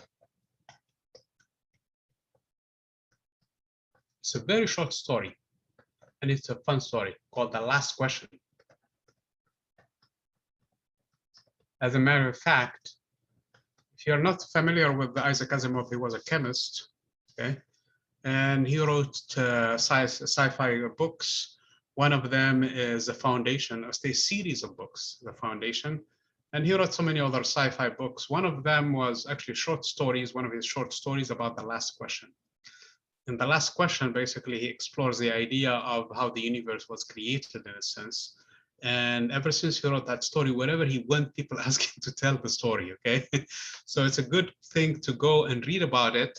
Granted, you have to be very careful when you read the story. It might shake your faith in God, okay? So you have to be careful with it. He was agnostics. He was an agnostic, so he was not believing in anything. But the thing with it, it has to do with the entropy. That's what I'm trying to say. The last question has to do with the entropy, and that is there a way for us to reverse the entropy, basically, so that we can recreate the universe, if you wish, okay? It seems like the flow of time itself, why time always flows from yesterday to today, and then to tomorrow, always in this direction. It seems like it's connected to this entropy. It's always increasing, it's always going up, and it points to the direction of time. So there is an interconnection between the two. There's all kinds of debate about the entropy, as a matter of fact. It has to do with religion. People use it to prove the existence of God. People use it to prove non-existence of God, but it has a lot more implications as far as we're concerned. is this chemical reaction even possible without any kind of catalyst? That's what you do. You calculate the entropy. If the entropy is positive, then you can say, oh, the chemical reaction is possible. I don't have to add a catalyst or add energy to it or stir it or anything like that. If it turns out the entropy is negative, then the chemical reaction is not possible. You really have to have something else to alter it to help it proceed. Is this process possible or not possible? What dictates that is the calculation of the entropy. So the entropy is critical, as a matter of fact, for a lot of processes, whether biological systems, whether chemical reactions, whether nuclear reactions, whether processes in engineering, mechanical systems, and it has to do with the heat. Whenever heat is involved, entropy is involved, and entropy will determine whether or not something can happen or not. I mean, let's go back to the issue in here, to this problem that I just discussed, these two problems that I discussed. Is it possible for me to take a cup of milk, okay? Let's say I just bought it from the groceries, okay? From the grocery store. And I put it on the table. It's warm, not quite warm, because most of the refrigerators, most stores, they put their milk in the refrigerator. So I got it a little bit cold. So by the time I got it home, it's actually warmed up a little, okay? I put it on the table, come back after an hour and find it frozen solid on the table. Is this possible? Remember, the room is 20 degrees, okay? And I find it negative 10 degrees on the table. Is this possible? You guys understand the question or not?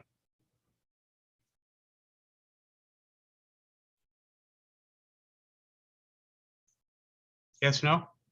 Or take water from the faucet, put it in the cup, and put it on the table, and wait on the table, okay? Not on the refrigerator, put it outside on the table, and wait for an hour, or 2, or 3. Is it possible that the water freezes in the summer heat? No, it's not possible. On its own. That is what experience says. First law does not tell you it's impossible, as long as if the room extracts enough heat from the water, it can freeze. So in this case, if heat is extracted, remember the first law says delta U is equal to Q plus W, and if the water does not change volume, W is 0. We don't care about that. So if heat is extracted from the cup of water by the room, okay, on its own, so the water is sitting at room temperature, and the room is at room temperature, it starts draining heat from it. It gets colder, drains more, drains more, drains more, until it freezes, comes to 0 degree. The first law of thermodynamics does not prevent that. There is nothing against that, because delta U is still equal to Q in this case, period. It's the second law that forbids that from happening. The second law says there is no natural process for heat to be extracted directly from cold source to a hot source. Okay, if the room was freezing cold in an Alaska night, for example, in the middle of the winter, and the cup, you just took it and put it from the, yes, then it's going to freeze. You put it outside, you come out, it's going to be frozen. Because heat was extracted actually from the hot source, which is a cup of water, to the environment, which is cold. That is possible. But the other way around in this region of the United States at this time of the year, it's impossible for this to happen because of the second law, not the first law. The first law does not prohibit that. So the first law talks about the conservation of energy. It has nothing to do with this is possible and the other one possible, and that is because of the entropy. Okay, we started at 11:15 and we did not really finish everything. Do you want to take a break or do you want to continue?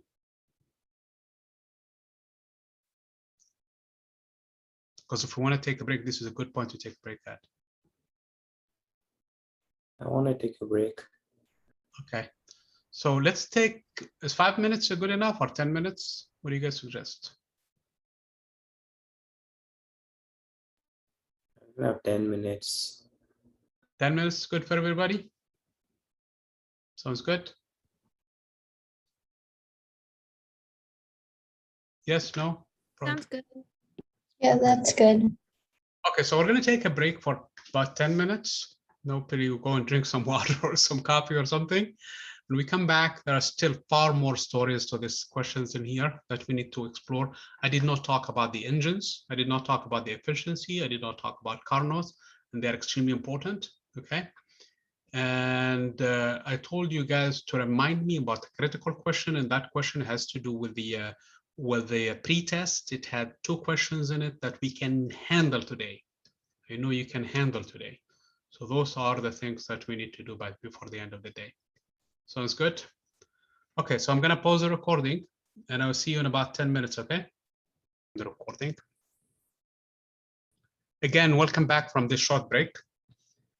And so far, basically what we did was state really the second law of thermodynamics, calculated the entropy for different processes for the adiabatic process, which is 0, delta S is equal to 0, calculated it for the isothermal process, which has to do with the ratio of the final volume over the initial volume. That is going to be our way out, actually. Okay, I'm going to talk briefly about that.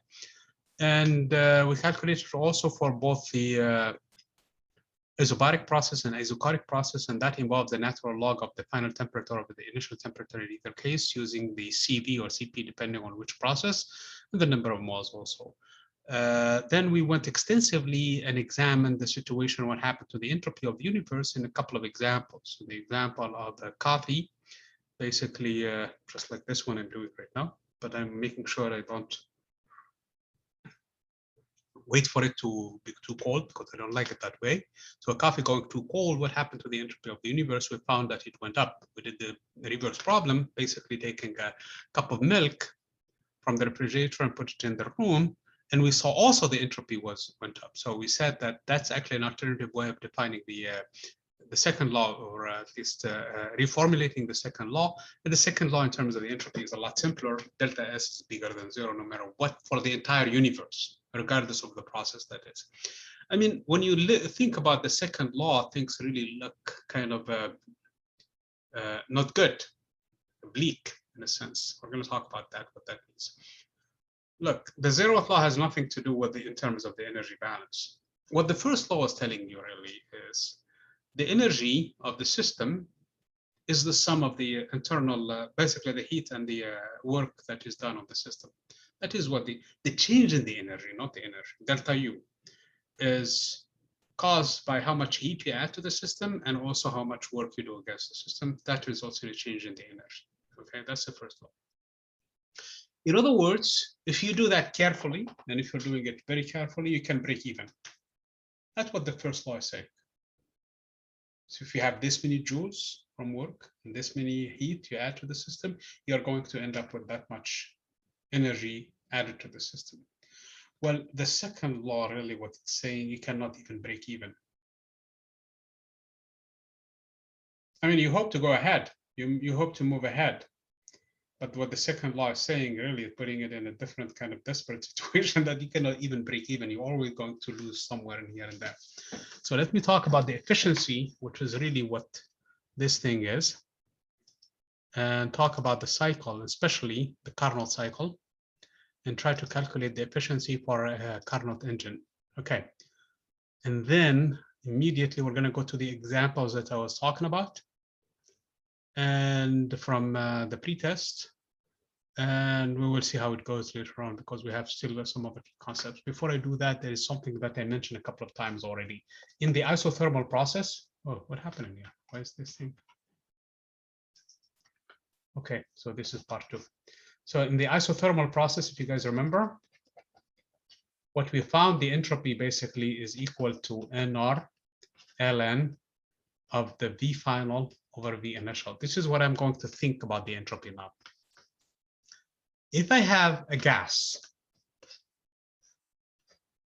in a room like this one, separated by a movable piston, okay? And I have a gas only in one side of the room, here. So this is my V initial. And if I bring the piston and move it this way, at some point I have this is the new position. The gas will expand in such a way that this is the V final. And the ratio of these two expressions times the take the natural log is really what this expression is giving me, because n is just a number of moles, that's all in this case. This is really what led Mr. Boltzmann actually to reformulate this entire entropy and come up with a different expression for the entropy, okay? The entropy, the way he defined it later on, turns out to be this way. S itself is equal to KB, which is the constant now that bears his name. He called it K, but now people address it with the letter B, times the natural log of this capital omega. This is the entropy, the way that Mr. Boltzmann defined it. What is this omega? It's the number of microstates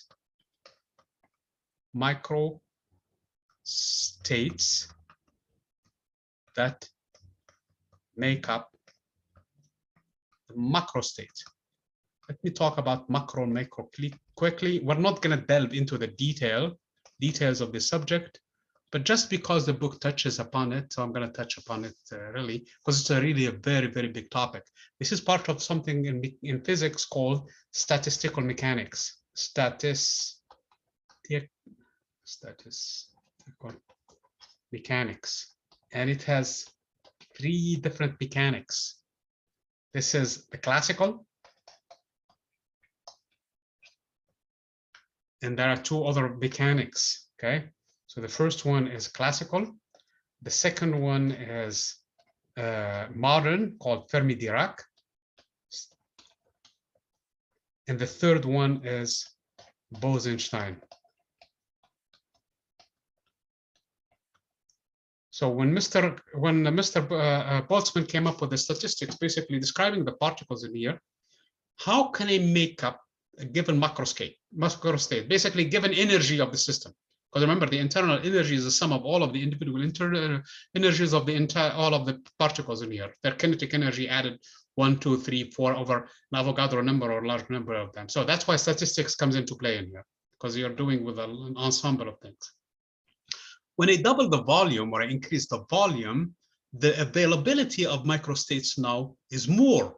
So the system now tends to occupy more space. In other words, I have more abundant space to occupy. So starting from an initial volume to a bigger volume, it seems like I have more availability and the randomness increases. That's why the entropy is connected to the randomness. It really measures how random the system is. And it's related to something else called also the order. So the system tends to a state with a higher level of randomness, meaning in a disorderly fashion, in more disorder. So the lack of order is an indication of an increase in entropy, which makes a difference for the way the bed is made at home. Is if you don't make your bed and somebody complains about it, your mom or your significant other, why you didn't make your bed? Well, I'm just trying to comply with the second law of thermodynamics. The entropy increases, which means that the disorder will increase anyway. That's really what the explanation for it, if you wish, it boils down to. That is really how this thing is coming into play. So that is a classical version of the entropy. There is another concept that is actually connected to all of that, and that is information. So the entropy is actually a measure of information, namely, what is the position of this given particle in space? What is its velocity? What is its momentum? The velocity has 3 components, of course, Vx, Vy, Z. The position has X, Y, and Z. So if I know all of the details about that particle, and the details about everything else in the system, all of the other particles, I know all the information about the system. That is what the entropy is measuring. So when the order increases, that is telling me how the information, which is how things were organized, are changing from point to point to point. So actually, the entropy also is related to information.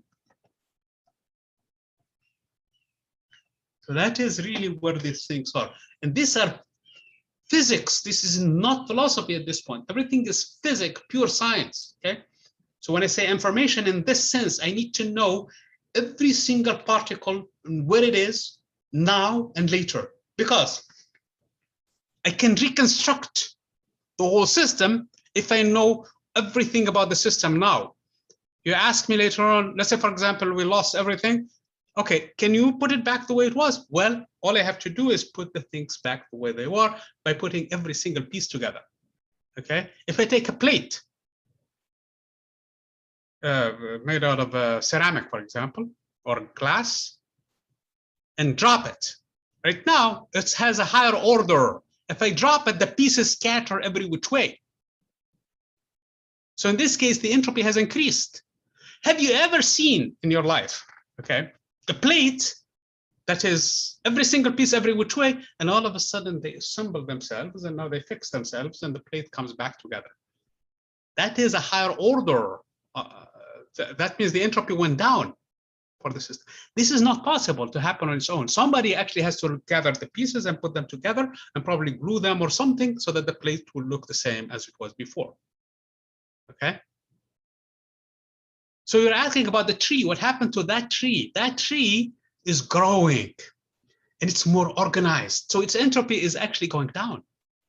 Why? Because it's getting a supply of energy continuously from the food, from the nutrients it gets from the ground, and also the energy from the sun. And that is how that entropy is going down.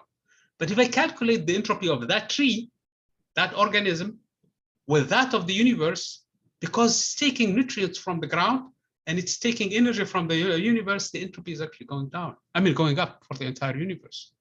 But for a specific organism, a tree or anything else, or in this case, a plate that was put together, it seems like the entropy went down. So this is basically how these things are. The order, information, and entropy are interconnected, and this is the expression for them. Obviously, this is classical physics when I apply F equals to ma in here for these particles. That's how I track them. Quantum mechanics does not do that. Quantum mechanics, there are two types of particles. Particles like the electron, let me put them, electron, proton, and neutron. Those are the main particles that we know, okay? Anti-electron is a positron, anti-proton, and anti-neutron are similar. They all have a specific type of spin, and the spin for them is equal half integer, okay? The half integer spin particles, they have a specific arrangement, and you probably have heard of it in chemistry, and we're going to see it in physics, where two given particles cannot coexist in the same energy level. This is called the Pauli exclusion principle, that two particles, two electrons, for example, cannot coexist in the same energy level, meaning the same quantum numbers, N, L, M, and S, okay? One of these numbers has to be different, or all of them, for a given electron and a given atom, okay? And this is true for all of this type of particles. So Mr. Fermi and Dirac, they worked on this problem for this type of particles, and the particles now called fermions. So the particles, all of this type of particles are called fermions. And fermions, basically, they obey this type of statistics, which are called the Fermi-Dirac. And it's similar, it's actually borrowed from classical mechanics, except it has quantum mechanics in it. Mr. Bose, who was an Indian physicist, basically, he said, if this is true for fermions, let me see if I can invent a new mechanics, new statistical mechanics for the particles that can coexist in the same energy level regardless of their. And there are types of those. Those are, for example, the photons, the graviton, although it's a hypothetical particle, and the gluons. Those are energy carriers, okay? They are field particles. And those field particles, they have full integer, basically spin. They either have a 0 or 1 or even 2 in this case for the graviton, spin 2. So those are full integer particles, and they behave differently. They can coexist in the same energy level. Like, for example, the helium, which is actually fermion boson, it can condensate all of the different I know I'm talking stuff that is coming in the future in terms of things, but I'm just to give you the perspective of where we are right now in terms of these things. I know we're going to talk about this one in detail down the road. So this type of particles are actually called bosons. And they obey similar statistics to the fermions, except that they have a spin s equals to this one, where they can coexist in the same energy level at which Mr. Bose, and the reason why I'm saying this story is because there is a connection between Boltzmann and Bose. Okay, Boltzmann, when he came up with all of his work, people criticized him to a point where he committed suicide. I mean, that should tell you how peer pressure is sometimes, can be very bad. Boltzmann did great things for us in science, and people did not believe the existence of the tiny particles are the molecules. Now we know they exist, but at the end he committed suicide. Now people, when they go to Vienna, they go to his tomb, and actually they stand on his tomb and see this expression written on his tomb. That's Vienna in Austria. Mr. Bose, he sent the work that he did to the publishers to publish his work. They rejected it because he was from India.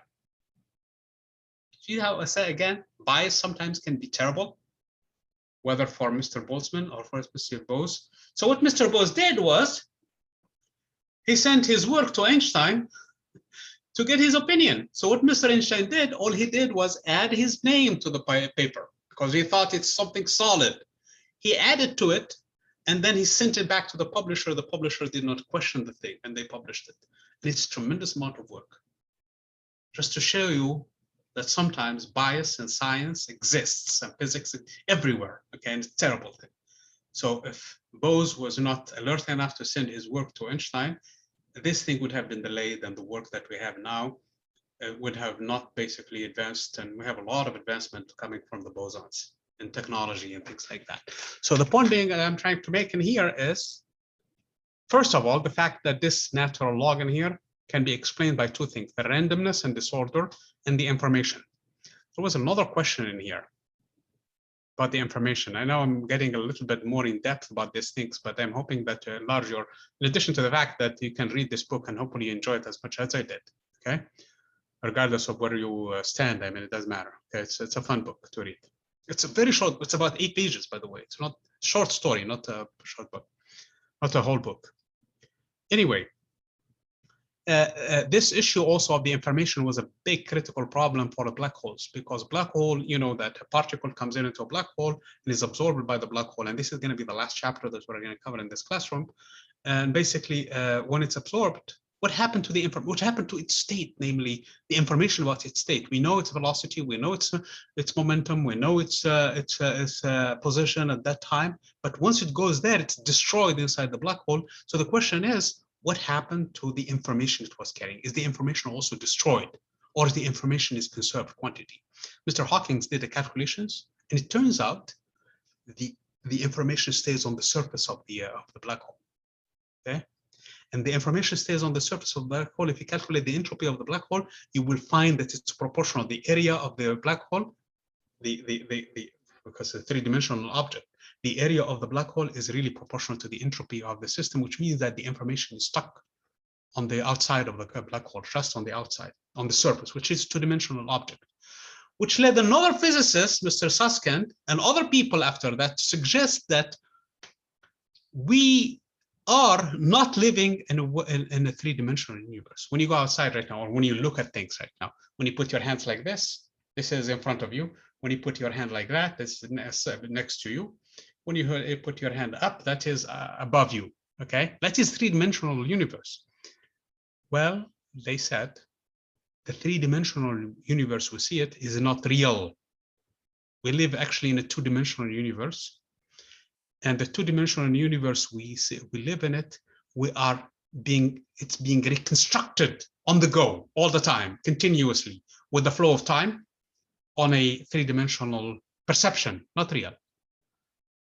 And this is the so-called hologram theory, and people are working on it day and night, because the entire universe that we live in is part of a big black hole, and all of what we see right now is really projection on that two-dimensional surface. I'm just trying to broaden your perspective on this topic to see how big the idea of entropy is. He did a calculation on the entropy of this, the entropy that goes on, and he found it to be proportional to the area of the black hole. Hence, the area and the entropy is not lost. The information of the particles that go into the black hole, the matter that goes in, that fall in, Yes, they are destroyed and they go completely to oblivion because they don't exist anymore, but the information stays in there. It's not destroyed, namely the entropy stays constant. Do you guys find these things fascinating? I mean, I'm kind of, I mean, I enjoy these things a lot. Yes, maybe. Yeah. Okay. Okay, I'll be honest with you. If you don't tell me that all I care about is just get me this out of this class, okay? I don't care about the rest. That's fine too, okay? But I'm hoping that at least you go and read these things and maybe you enjoy it as much as I do. Okay, so talking about the tests, so let's get into that item that I promised that we need to get into. But before I do that, let me get into the idea that I mentioned before, and that is the Kernel cycle. Once we calculate the Kernel cycle and define what the efficiency is, then we're going to ask those questions about from the exam preview. And then we probably have to take another break and then come back and talk about the lab. Okay, so let me go into these things in here. So this is the Kernel cycle, sometimes they refer to it as the Kernel engine. So Mr. Kernel came up with this process. The key thing about the Kernel engine is that it's a reversible. That means you go very, very slow in the cycle. And the cycle, as opposed to a process, is something that closes on itself. So imagine with me, this is the volume. This is, you have seen this shape now time and again. This is the pressure. And we start from somewhere in here, okay? So this is V1. This is the initial pressure, P1. We go on an isothermal to volume V2. That is isothermal. That means this is temperature, which I'm going to call it T hot, okay? Because I will have a T cold very soon, okay? The temperature doesn't change. It's constant. That means delta U is 0. So that is basically what this thing is saying. That means Q is equal to negative W, which is equal to positive nRT hot ln of V2 over V1 from the get-go. I have everything in here for this problem. I don't have to worry about nothing in here, okay? Delta S also I can calculate to be just this number divided by T hot, okay? Then, so this is an isothermal. And I'm going in this direction against the clock. Then I go on an adiabatic. This is Q equal to 0. So this is an adiabatic or delta S equal to 0. Isentropic process. That means W is equal to delta U. Excuse me. To a new temperature in the PV diagram, which I'm going to call T cold. So this is part of the second process as an adiabatic process. Then this is volume V3, by the way. So if you're trying to ask what is this temperature TC and this pressure P3, then I can do calculations now. I know from the previous lab that you guys are working on, you didn't submit it yet, that P3 V3 to the power gamma. So I need to know what the gamma of this. So gamma is given for this gas. If it's a monoatomic gas, I know what gamma is, 1.67. Okay. The atomic gas is 1.4 and so on and so forth. Okay. So P3 V3 must be equal to P2 V2 to the power gamma, or T3, which is TC times what is it? V to the power gamma minus 1? V3 to the power gamma minus 1. Please don't, I think I need to write this expression correctly. So please verify.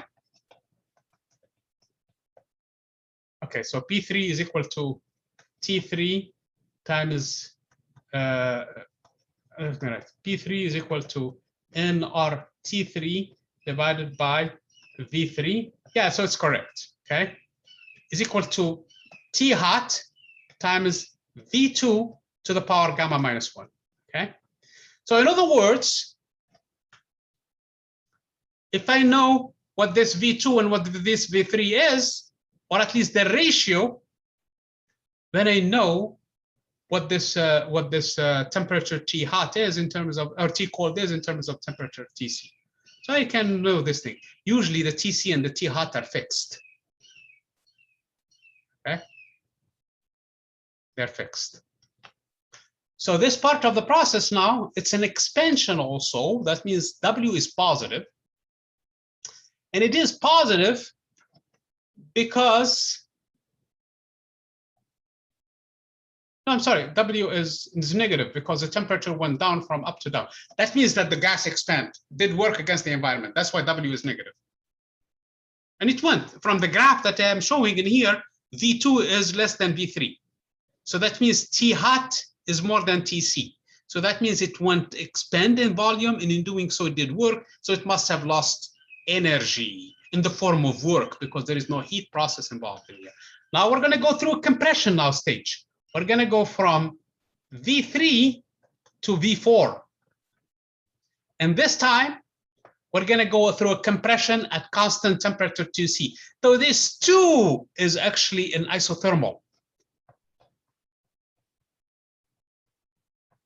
So an adiabatic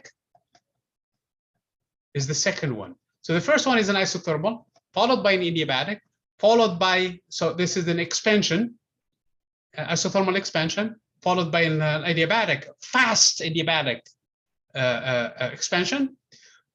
This volume, usually V3, is much, much larger than here. I'm just drawing it in here so that 6 says in here. Followed by a compression now at constant temperature, isothermal compression, followed by another compression with no heat exchange. So this is going to be a fast one. This 2 also has Q equal to 0. So there is no heat exchange at this point. And also again, but the temperature went from TC to T hot, so the energy goes up. So the starting point in here in the cycle is the same ending point of the cycle. This whole thing is just one cycle. So the point in here is find W. During this stage, the system is getting Q from the T hot. So we're getting Q hot actually here. And we're doing work in this entire stage, and we're doing work also still in here. So there is a total work, which is the total area from here to here, or the entire area. So this is the actual area for the first half of the cycle. So the first half is here. And this is the actual work we do in the first half, because we went from volume V1 all the way to volume V3 via V2. The temperature changed from T hot to T cold.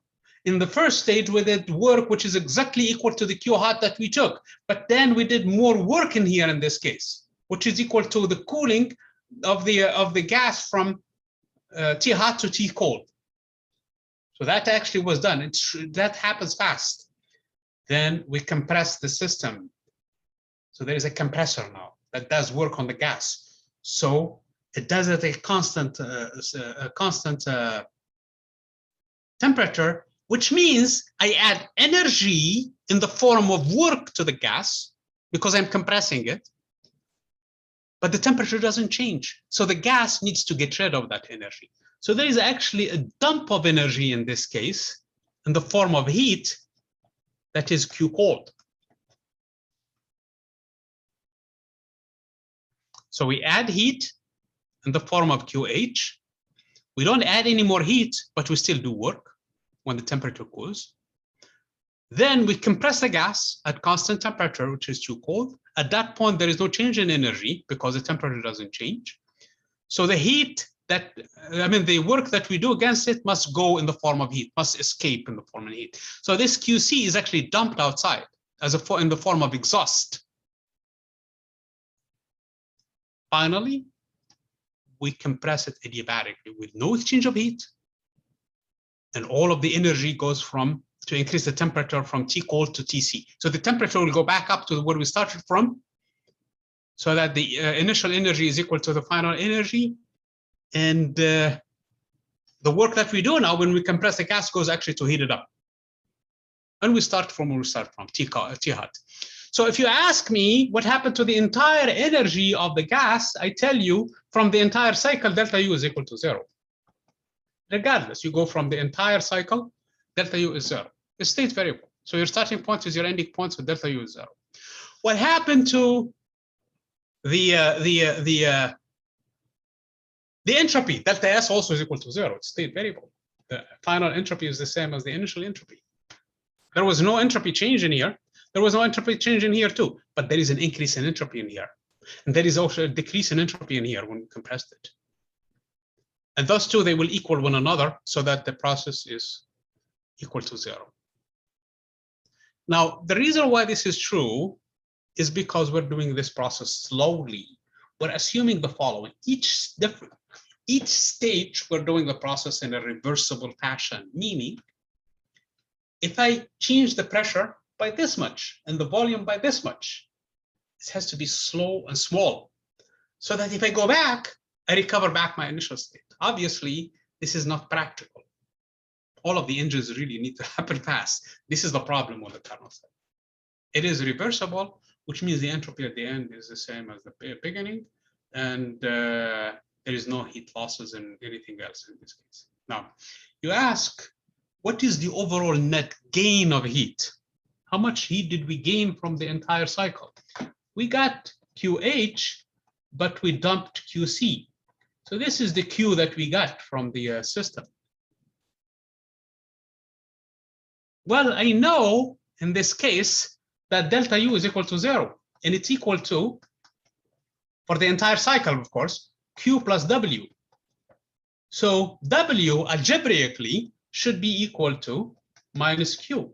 In other words, W algebraically is equal to minus QH minus QC.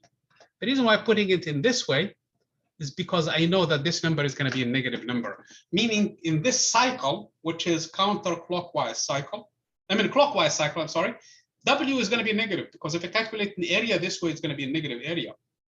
And you go with the clock, which means that this is an engine because W is negative, it's doing work.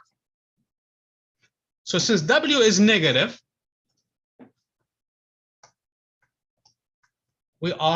it does work. Hence, it's an engine. Let me reverse the process. Let me think of it this way. I start from here, and I go opposite to this cycle, and opposite to this cycle, to this stage, opposite to this process, and opposite to this process. So in this case, I'm going counterclockwise. If I'm going counterclockwise and calculate the area in this case, it's going to be a positive number. So W is going to be positive. That means I'm adding energy to the system.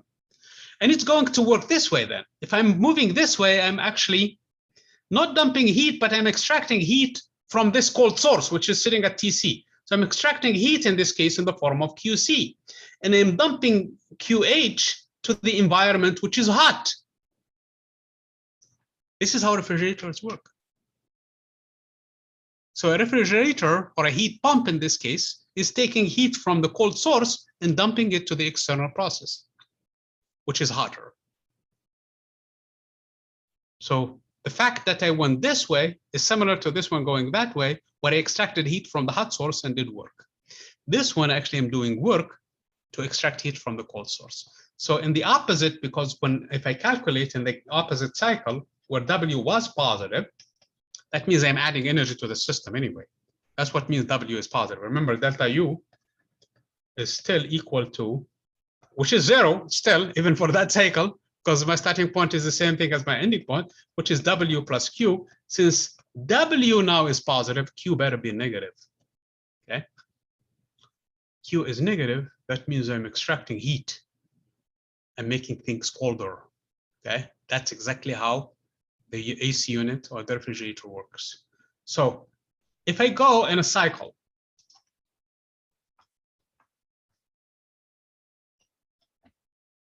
clockwise, this is an engine, and W is negative. That means it's doing work.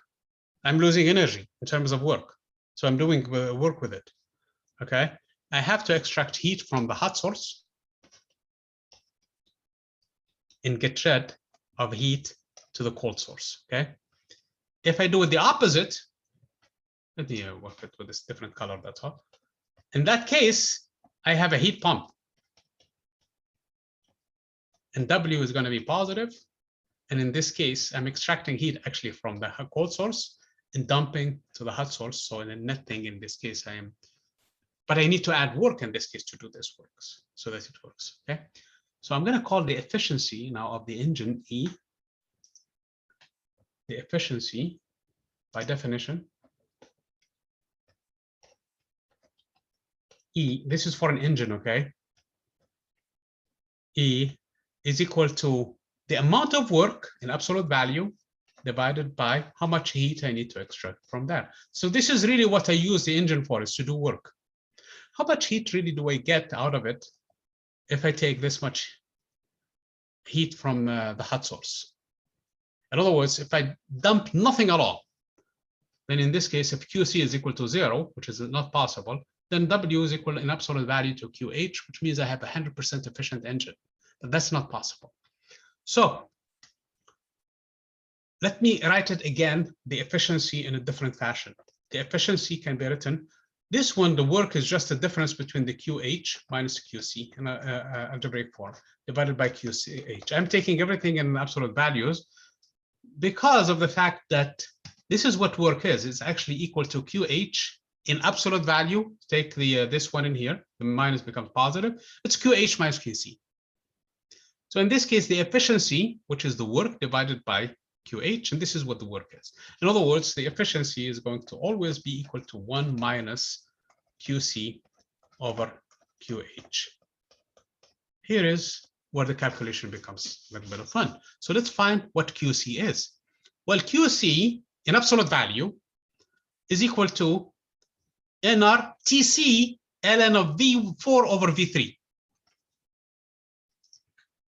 QC in absolute value, so we don't care about anything in here. So it's going to be the absolute value of NR times the ratio of NRTC, I'm sorry, times ln of, from the graph, it's clearly V4 over V3. V4 over V3 in absolute value. Note that V4 is less than V3. V4 is less than V3. So this is the same thing as saying NRTC times ln of V3 over V4. Because the natural log in here, V4 is less than V3, so it's a negative number in here, because this is less than 1, and the natural log will be negative. So for me to make it positive, take the bigger and divide it by the first, and it's the same thing. Okay? So ln of, for example, 2 over 3 is negative. If I take it in absolute value, it's the same thing as ln of 3 over 2, because the fraction, if I reverse it, the sign changes. Now it's a positive number. Ln of 3 over 2 is a positive number. Okay? So this is QC. QH in the same fashion is NRTH times the ratio of V2 over V1. Well, this is positive. V2 over V1 is more than V2 is more than V1. So it's clearly ln of V2 over V1 is positive. So I really don't have to worry about QH. QH in absolute value is NRTH times the ln of V2 over V1. Okay, so now I have the efficiency. 1 minus NRTC times the ln of V3 over V4 over NRT hat ln of V2 over V1. Okay, the NR cancels the NR, and I'm left with TC over TH times this ratio of the volumes. I'm going to argue that the ratio is 1. I'm going to argue that this natural logs of V3 over V4 is the same as the natural log of V2 over V1. Okay, I'm going to argue that these two logs are the same numbers. Okay, and here is why. If I go back to this expression, okay, and work off of it, P3 V3, the pressure at P3 V3, and let me write that expression here. So I know P3 V3 to the power gamma is equal to P2 V2 to the power gamma. Or I can write this one in terms of the temperatures, the one that I wrote earlier. Okay. Tc V3 to the power gamma minus 1 and Th times equals to V2 times to the power gamma minus 1. That's actually much more useful. So let's start the TV diagram. So we have T3 or Tc in this case, it's going to be Tc. V3 to the power gamma minus 1 is equal to T hot times V 2 to the power gamma minus 1. Similarly, the 0.4 and the 0.1 are actually on the same adiabatic. So Tc V4 to the power gamma minus 1 is equal to T hot times V1 to the power gamma minus 1. So similarly, I'm going to write it as T hot V1 to the power gamma minus 1 is equal to Tc times V4 to the power gamma minus 1. Okay, we're almost there, okay? All I have to do now is take the ratio of the two expressions side by side, because that's all I need, V3 over V4. And here is V3 over V4, albeit I have all of that stuff, the powers, but that's fine. And I have Tc over Tc that cancels. And I have Th over Th that cancels, but I have V2 over V1, which I really need in this expression also. So let's do that.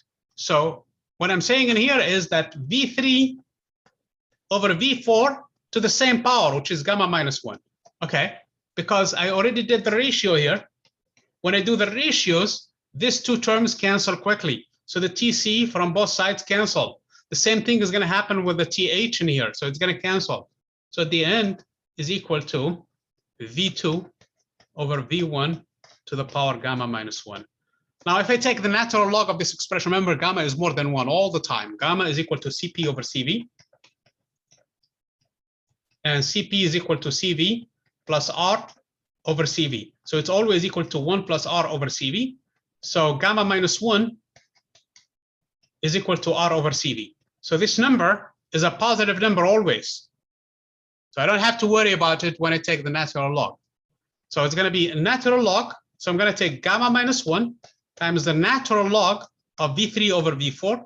And that is equal to gamma minus 1 times the natural log of V2 over V1. And this cancels that because it's not 0. That's my point in here. It's actually a positive number.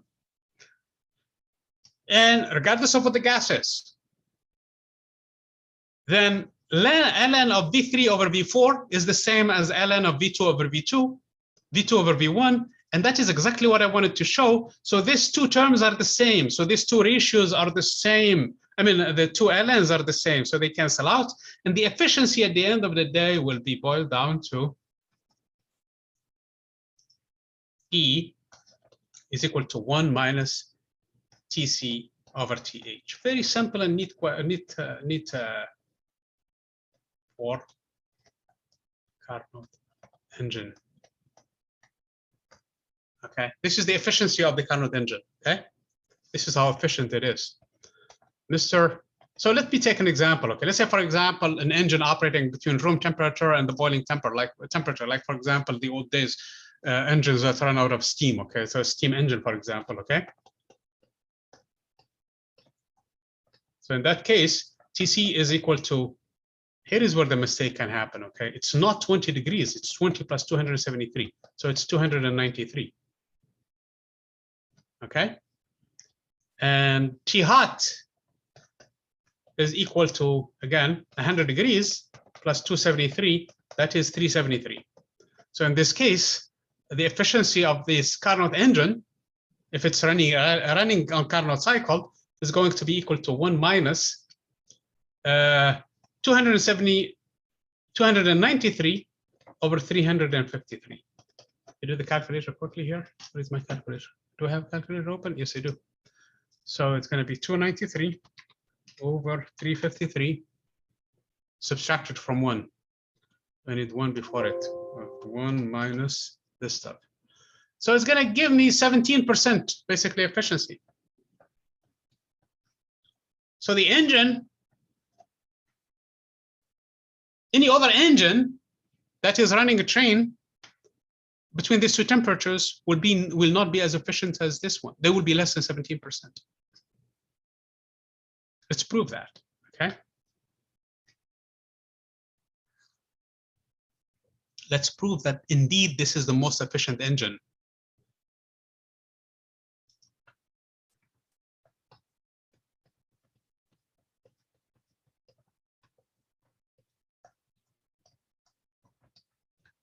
Okay, here is the reason why. Imagine with me, we have this scenario, okay? We have an engine. This is T hot, and this is T cold. And let's say, for example, we extract 100 joules from this engine, and we do work. And the work we do, let's say, for example, for the sake of argument, is 20% efficient. So it's 20 joules. That means we get rid of 80 joules lost and wasted. So this is QH, and this is QC. And this is W, okay? Let's say this is Carnot engine, okay? And let's say, for example, let me invent an engine, and I will tell you that my engine, or the engine that I'm going to invent, is more efficient than Carnot cycle. And I tell you, for this difference in temperatures, the same difference in temperatures, I extract from the TH the same 100 joules that you do, and I get actually out of it, let's say, for example, 40 joules. I get twice as much, and I only discard 60 joules in the form of QC. Obviously, this is 20% efficient, Carnot. This one looks like it's 40% efficient, okay? But this uses different process. This uses whatever you might think of other than the Carnot engine. Well, Mr. Carnot said that this is the most efficient engine, and let's see why that is, okay? Then if I double this engine, Carnot engine, if I make twice as much from between the same temperatures, okay?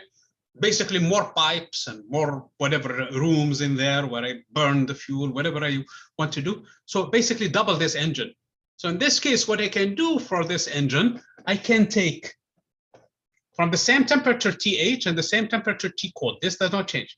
Instead, I take 200 joules. Then I can produce 40 joules of energy. And that, in this case, when I double everything, this becomes 160 joules. 80 times 2 is 160 joules. So this is now twice Carnot's engine, 2 times. Twice as many. Just to do the same thing as you ended up doing, which is from the same temperatures, TH and TC, you ended up with taking only 100 joules, or I did, that's what my claim is, getting 40 joules out of it, and only dumping 60 joules from the process. This Carnot engine is a reversible engine. I'm going to reverse the process completely and make it into an AC unit, make it into a heat pump. Why? Because it's reversible. So I'm going to go and look at the process differently. So what I can do in here is take Mr. Carnot engine and do the following. So take 40 joules now from this process, and everything is reversed between TH and TC. So it can work as a refrigerator. Take 160 joules from the cold source and dump out of it 200 joules to the cold one. So this is perfectly legitimate. There is no argument about it. Now here comes the kicker. Here comes the problem. Where am I going to get the 40 joules? I'm going to get it with this apparently more efficient engine. So I'm going to get that engine, the one that I claim is more efficient, has a 40% efficiency, twice as efficient. And I'm going to put it in here in series with this one. Between the same two temperatures, by the way, this did not change. This one dump 60 joules to the T cold, so dumps only 60 joules, extracts 100 joules, and give me the 40 joules I need for this refrigerator unit. Okay, so think of it this way. I take the two engines now, the engine that I claim is more efficient, reverse the Carnot engine and connect the two together. Now it's going to be a closed system. So this is how it looks like from outside. Now, when I close the whole thing, when I fix all the bolts and all of the things and everything. So this is how it looks like now. It looks like I still have TH, I still have TC, but now I'm taking 100 joules from here, but I'm dumping 200 joules from this one. Of course, the 40 joules I take from here is canceled in here because it's taken immediately to the second refrigerator. So that doesn't count into the equation. So what counts in here is the net work, the net heat that I'm going to dump to the T hot, and that is 100 joules. Because here I'm taking only 100, but I'm dumping 200 to it. So in the net in here, I'm dumping 100. But what happened from the T cold? From the T cold, I'm dumping 60 joules from this engine, but I'm extracting 160 now from here. So I'm extracting in actuality 100 joules because 160 minus 60 is actually 100 joules. From outside, it looks like this is a self-contained system that all of a sudden, without any input of energy outside, is extracting heat from the T cold and dumping it in the T hot. This is prohibited by the second law of entropy. Since theoretically we can make a Carnot engine, the claim that I made is baseless. You cannot make an engine that is more efficient than Carnot engine. You guys understand the argument? What I did in here is I made a hypothetical Carnot engine that give me 20% efficiency. I reversed it to make a refrigerator out of it, or a heat pump, which is doable because it's reversible by definition.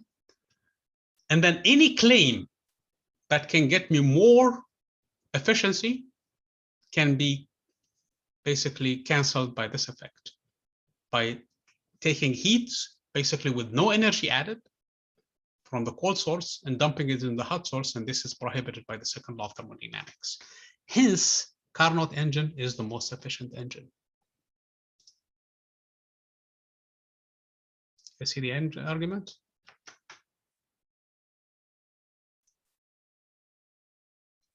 Because it will have implications in terms of your exams, in terms of stuff. Here is the point.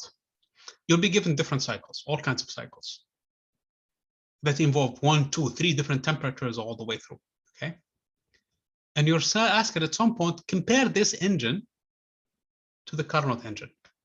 So at the end of the day, after you calculate the efficiency of that engine, you're going to ask yourself, had it been a Carnot engine, it's going to operate between the lowest temperature and the highest temperature, the lowest temperature and the highest temperature.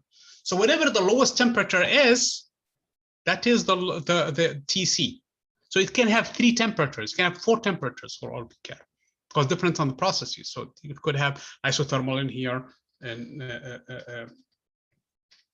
isochoric process involved, and another isobaric process, and another isochoric process. So it could have a bunch of things going on. And at the end, there are different stages of temperatures involved. Look at the lowest temperature, that is your TC.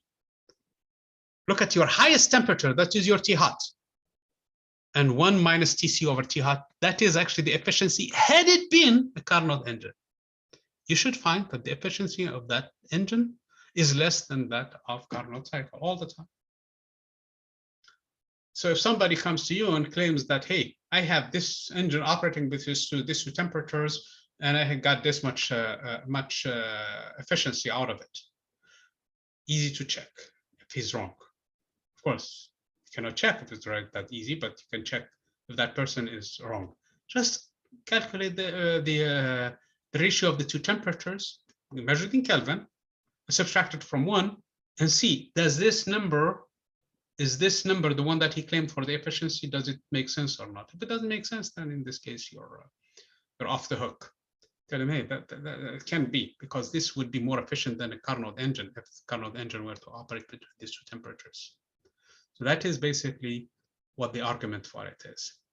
As I promised before, hopefully you guys have had enough of Carnot cycle and the idea behind it and how to find the efficiency. The efficiency turned out to be a very simple expression. Let me go back and share with you the notes in here. Efficiency turned out to be an easy expression. It's 1 minus Tc over T hot. Okay. In general, it's 1 minus Qc over Q hot. It's the same thing. Calculation yields the same numbers. And this is basically it operates between an isothermal followed by an adiabatic, followed by another isothermal compression in this case, and another compression adiabatic. And now you close the cycle. So the cycle is closed. When you are going in clockwise direction, it's always a negative number for the work. This is the area, basically. So the work is actually, it's this area.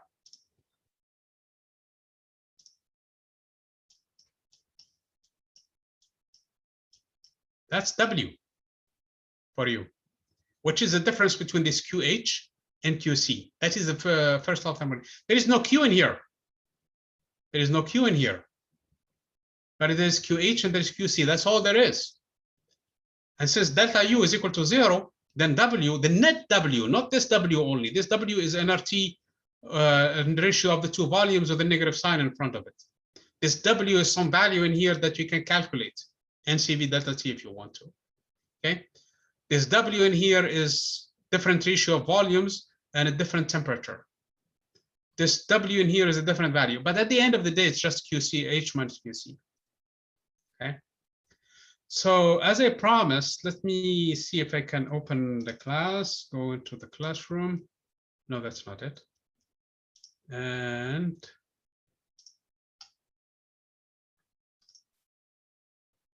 no, that's not it.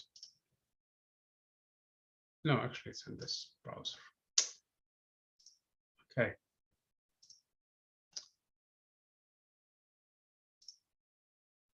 Let me open the quiz. The pretest quiz that was, and see how we can answer those questions correctly. And share. This is the pretest. I'm going to do 2 questions because so far that's the only things we have covered so far are just these 2 questions. So I'm going to do a preview because the exam is actually closed a long time ago, so I can also I'm going to peek in. The first question is kind of hopefully you guys find it easy. It says how much heat energy, this is from chemistry actually stuff, must be removed from 100 grams of oxygen at 22 degrees Celsius to liquefy it at negative 183 degrees Celsius. They gave you the specific heat of oxygen, which is equal to 0.1218, but that's gas, okay? Then they give you the latent heat of fusion for the evaporation. It's the same thing. For oxygen in this case, to make it liquid, to make it into a liquid. That's what they want to do. So they want to know how much heat you need in this case. So what I'm going to do in this case, I have 100 grams. I have the specific heat. I multiply the specific heat times the 100 grams. And then I have to multiply it by the change of the temperature of fusion or the temperature of evaporation of hydrogen of oxygen is negative 183 degrees, by the way. I mean, it liquefies at that temperature. So if you have it at 184 degrees, it becomes gas. Okay, so it's not 0 degrees Celsius because it's it's still not doesn't freeze at 0 degrees Celsius. It freezes at negative 183. So this is so-called the latent heat of freezing, if you want to call it that way. Okay, that's what was given to you. Okay. So I have to multiply 1.218 times 22 minus 183. So it's going to be 205. That's the change in temperature from 22 to negative 183. It doesn't matter which number I use in this case. Okay, Kelvin or degrees Celsius. And then I have to add to it how much heat I need to extract from it to freeze it, to liquefy it. Because even if I reach negative 103, it's still gas. So I need to allow it to become frozen. So this stuff you have seen in chemistry, okay? For those who took chemistry. So let's stop sharing and let me go to the share. What is the calculator? Here is the calculator. And do the calculation, okay? So I have 100 grams times the specific heat, 0.218, times the change in temperature. It's I'm not going to bother with the signs because I know it's gonna be negative. Minus 22. So the final temperature is negative 183, and the final temp and the initial temperature is 22. So negative 103 minus 22. Minus, because I know it's also heat that needs to be extracted, which is L times ml. M is 100 grams times L. L in this case is 50.9. And if I plug in this calculator, it's giving me negative 9,559. Okay. Apparently, I only have 3 sig figs. So it's 9,560 when I round up. Okay. Since the question is removed, the question says, let me go back into the question. It says how much heat energy must be removed. That's what the negative sign means, removed, okay? So, and the correct answer is 9,560. So again, go do the calculation. That's what I have found, 9,559. And when you round up, it's going to be correct. It's going to be this one. So that answers the first one. Let me do the second one also because it's important. Now we can do it, okay? It says a heat engine exhausts 3,000 joules. That means dumps 3,000 joules. That means QC is equal to 3,000 joules. That's all. Of heat while performing 1,500 joules of energy. So W is equal to 1,500. QC is equal to 3,000. What is the efficiency? The efficiency, remember, is 1,500 divided by QH. Not QC.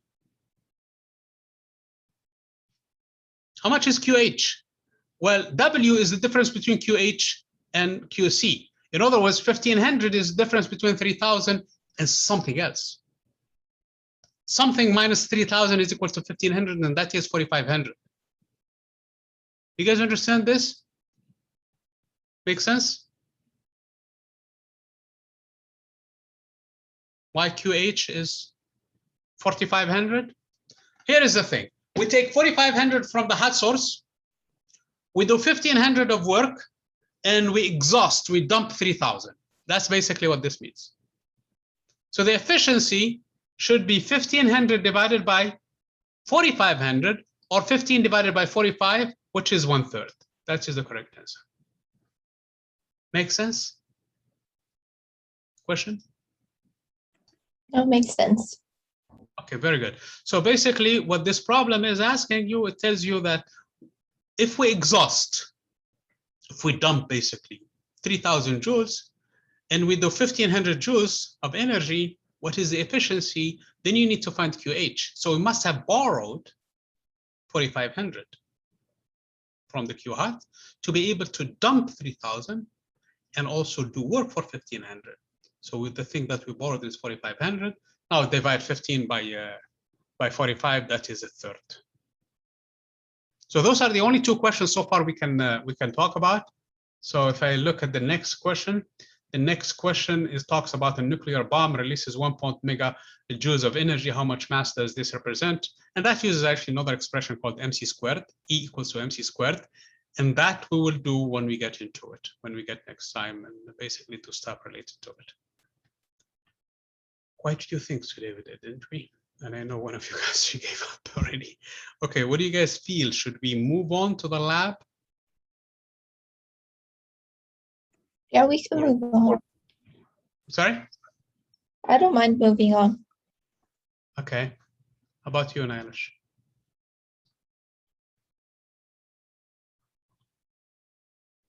Yeah, we can move on.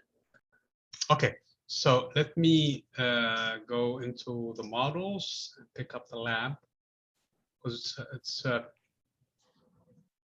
Professor, I don't remember us having a discussion for last week. You didn't tell us one? if there was not one, then we can just basically say that there was no discussion item, because I don't remember things at that point. Yeah, okay. I have to go through the recording actually to see what's Okay. happening. And Okay. then also, because I haven't submitted the lab from last week, I can't access the one for this week. Oh. Okay, Yeah, so me we're too. going to go through this one in here. Okay, so let me fix that quickly in here, okay?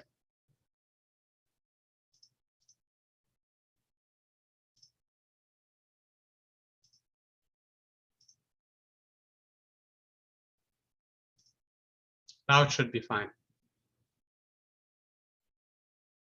Yes? If you refresh the window, it should be fine. I'm gonna check right now.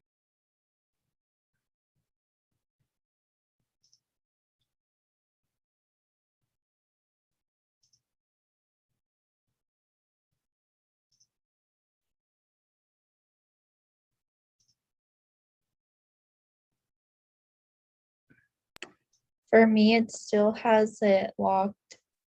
Did you refresh the window? Yeah, I refreshed it.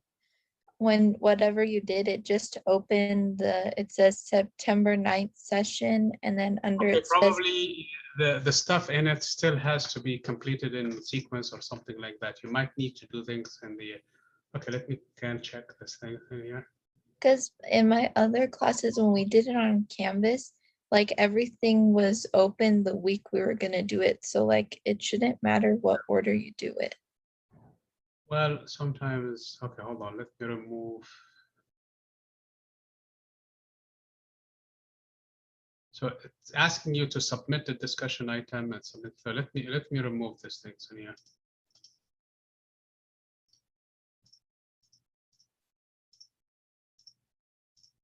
Try it again.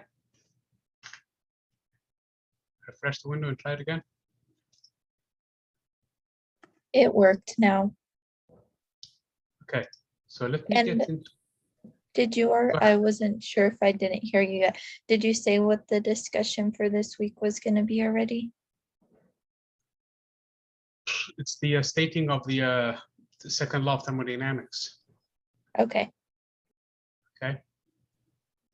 Yeah, So there's no discussion last week. I don't remember honestly. If it was, it has to be with the first law of thermodynamics. Okay, just to make sure you can state that.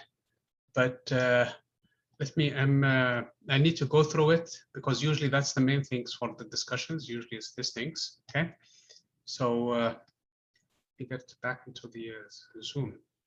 I'm lost now in here. Okay, so it's yeah, it could be most likely it's going to be the first law of thermodynamics, which is delta U is equal to W plus Q. And this week for sure, I think I remember from the beginning. I know it's been like more than 2 hours, 3 hours now. Oh man, we've been 3 hours. Okay, we probably have to do this fast, and probably we're going to have it recorded again some other time because we started at 11. Actually, I started the. Yeah, it's been 3 hours. Anyway. So today's has to do with the second law of thermodynamics, to state it, okay? So let me share with you quickly the lab to see.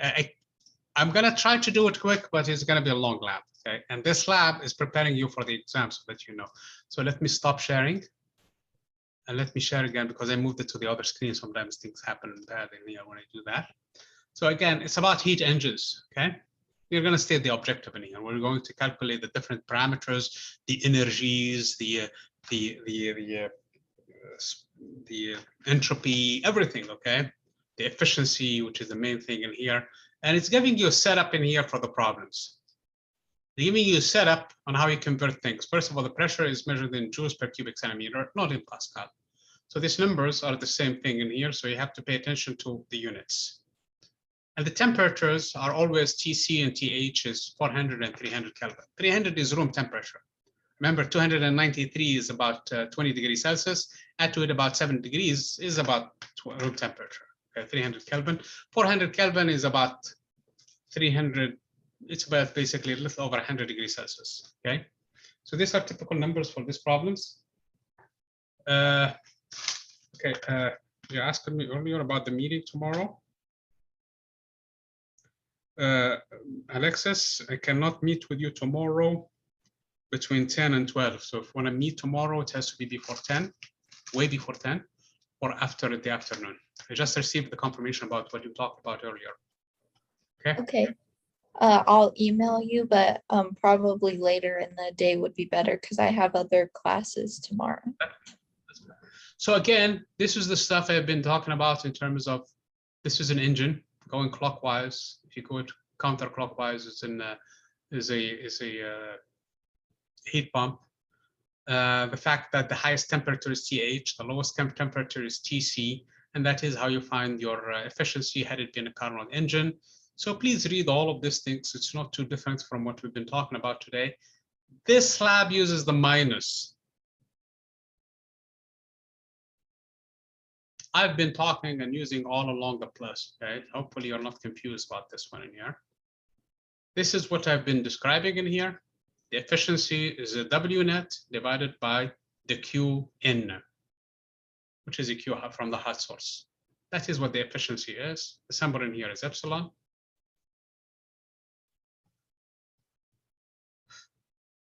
This is an isothermal process. This is an isovolumetric process, constant volume, isobaric process, and adiabatic process. It's a very rapid transition, okay? This is a summary of the things that we do. So this lab serves actually as a preparation for the exam, okay? This is what's going on. Delta U is equal to 0. Here, delta W is, there is no such a thing, delta W and delta Q, okay? This is just because it's like we're calculating between two states. That's why we put a delta in that. Doesn't mean that it's a state variable. You have to be mindful of this fact. But delta S definitely means something because there is an S before and S after, and the same thing with delta W's. Delta U, I'm sorry. Okay. And this is a summary of the 4 processes we've been doing. And this is some of the gammas for a monoatomic gas, diatomic gas, polyatomic gas, and the definition in general, CV and CP. Okay, in terms of R and gamma, okay, and in general, okay. The isobaric process, we did that extensively, and CP equal to CV plus R, that's what we saw. We saw it in the lecture next time around. And the adiabatic process, we proved this relationship last time. And here is another proof for it again, if you like. And then given gamma equal to CP over CV, equation 6 to show that CV equal to, basically, equation 6 is CP equal to CV plus R. And you have gamma equal to CP over CV. So all you have to do is divide CP, which is CV plus R, divided by CV. And that's going to be 1 plus gamma, 1 plus R over CV, solve for R. I'm sorry, solve for CV, you're going to find CV. And you solve for CP, you're going to find CP. So I hope this is not hard in terms of the algebra. It's 2 equations, CP over CV, which is gamma, and CP equal to CV plus R, which is equation 6. Well above. Equation 6, which is somewhere in here. Did I pass it? Here, okay. So basically divide this equation by CV, and you will have gamma on one side, and the other side is 1 plus R over CV. Solve for CV, and you will have CV in terms of gamma. Then you sub the value of CV in terms of gamma, and you will have CP in terms of gamma. And that's what the question is. The Carnot engine, we talked about it, and we went through the calculation in depth. And this is, again, the 3 or the 4 stages of the cycle: isothermal, isentropic process or adiabatic process, isothermal, followed by an adiabatic process. And we found everything in here. And delta U plus delta Q plus W, you'll find that it always checks when you add this number plus this number. Is it equal to 0? And the answer, yes. because this one plus that one is exactly 0. And this one plus, or this one plus that one, in this case, they use for NCV times delta T. So minus minus is going to be a positive, so it's going to be this number, okay? So everything needs to check in here. Does this formula hold true? Okay, so in this case, you'll find delta U equal to 0 for this stages. So if you do the calculations, you should find it to be 0. Because remember, they in this lab, we follow the book, delta Q minus delta W. So these two numbers are the same. So when I subtract them, I find 0. Same thing in here for the S max, which is 0 minus this number. It should be this number for the energy. Okay, all of this for the different processes. This is TC, this isothermal, S min, which is this adiabatic, TH, which is this isothermal, and S max, which is this adiabatic. So you need to verify that delta U is always checked. Delta U for this isothermal is 0. For this isothermal is 0, hence 0 here and 0 there. Delta U is actually equal to NCV times delta T for this process, and it's NCV times delta T for the other process. And here it's actually negative because the temperature went down, and here it's positive because the temperature went up.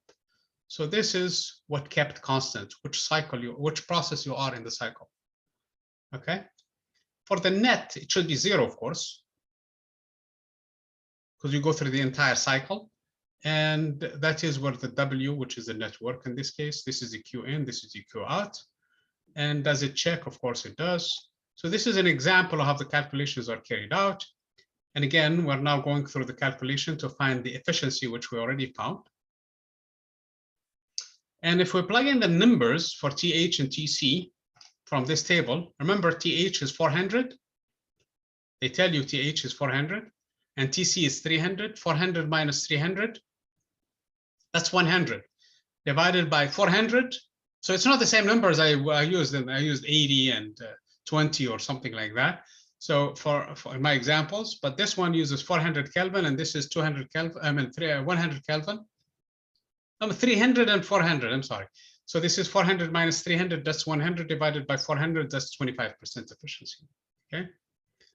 Given the table V min is 200 cubic centimeter, use equation 8 to solve for the values of the listed values in equation 7. So basically go back into equation 7. Don't forget the units that are used in here. So you have V min, which is 200 cubic centimeter. And don't forget these numbers that are the starting points in here. What are they? You know, the summary of the temperature and everything else for the lab.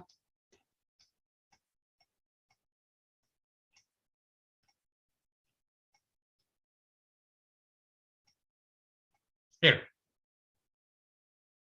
Okay. So this is basically the different conversions that you have for the pressure and everything else. So you're supposed to find the unknowns now, since you know things, okay? What is the table again?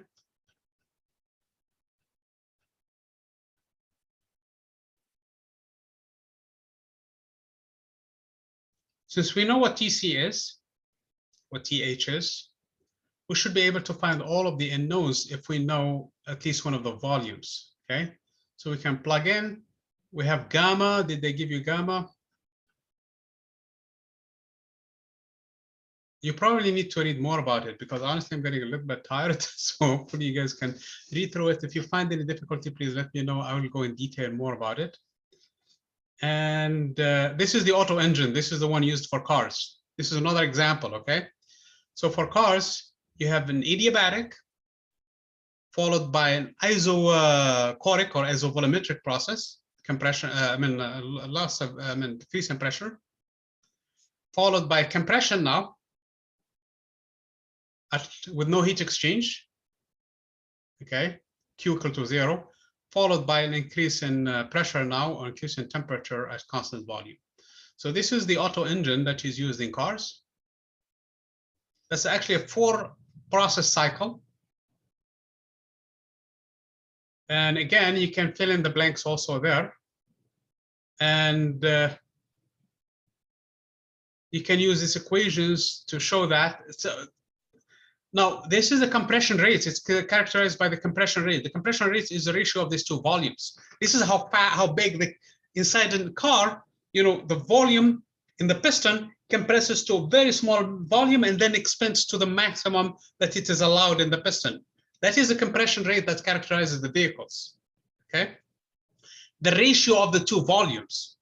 Remember that what appeared also in the efficiency for the Kernel cycle, ln of the final volume over the initial volume, which is the same ratio of the other two volumes too. V2 over V1 is the same as V4 over V3, or V3 over V4. So that ratio is the compression rate in this case, but it's a different one because it's operating between fixed volumes. So when the piston presses and when the piston moves into the chamber, basically it goes all the way until it compresses the gas, where the combustion happens, and then it expands and then back and forth. So this is basically the piston inside the vehicle. And that compression ratio is rho. That is actually what characterizes the auto engine. Is the compression ratio, the ratio of the two volumes, okay? So I hope that you guys read through it, since it's an expression that involves the ratio of the volumes, and the gamma is a characteristic of the gas mixture that is used in the combustion. This is basically the values that you have in there. Again, if you have difficulty with it, please let me know and we should work it out. So you're going to find the auto engine is an internal combustion engine that burns gasoline inside of it. So now you're given values and you're going to plug it into the equations and you should be able to find the answers. So this is skipped. Part 2. You're assigned 2 engines. So in here, you have to change this one. I'm going to send a message to this one. You're not assigned. You have to pick your own engines because the group is small. So in this case, you have to pick a couple of engines, start working with them. Okay. And the engines are given to you in there, and you're going to answer all of the questions related to that. So let me pick up at least one set of worksheets because you're given several worksheets, 8 of them. Each worksheet has an engine. Okay, each worksheet has an engine, but this is the 3-process engine. It's still a cycle, it's still an engine. This goes through an isothermal, back into an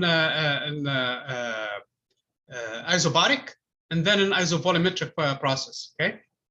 The equations in here that you're gonna be using, for example, for this one, I know PV equal to nRT. So I know P max times V min is equal to nRTH.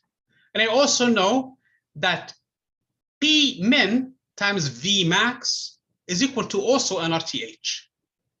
This is because this is an isothermal, PV equal to nRT. And the T is the same. I also know that P min times V min is equal to nRTC. That's another equation I know. Okay. So this is the equations we know for these points. This is satisfied at TC. This is satisfied at T hot. This is satisfied as T hot. So these are the temperature, T hot and TC. And there are intermediate temperatures in here, and there are intermediate temperatures in here, okay, that we go through. So if we're going to compare this one to a Carnot engine, at the end, I'm going to say 1 minus TC over TH, okay? So P max from these expressions is going, you solve for it. Basically, what is given? V max. So V max is given. This volume is given. What is also given is TH and TC. Remember, TH and TC numerically are 400 and 300, okay? What is also given is P min. So basically, I have to solve P max in terms of V max, P min, and TH and TC. I know, for example, P max times V min is equal to V max times P min. Since P min is given and the temperatures are given, so I can find this equation. Do you guys want me to help quickly with this equation? Let me do it quickly in here. Let me stop sharing. And this would be the last thing in here. I hope that you guys can carry these calculations without much difficulty. It's getting a lot late now, I think. I agree. Let me share.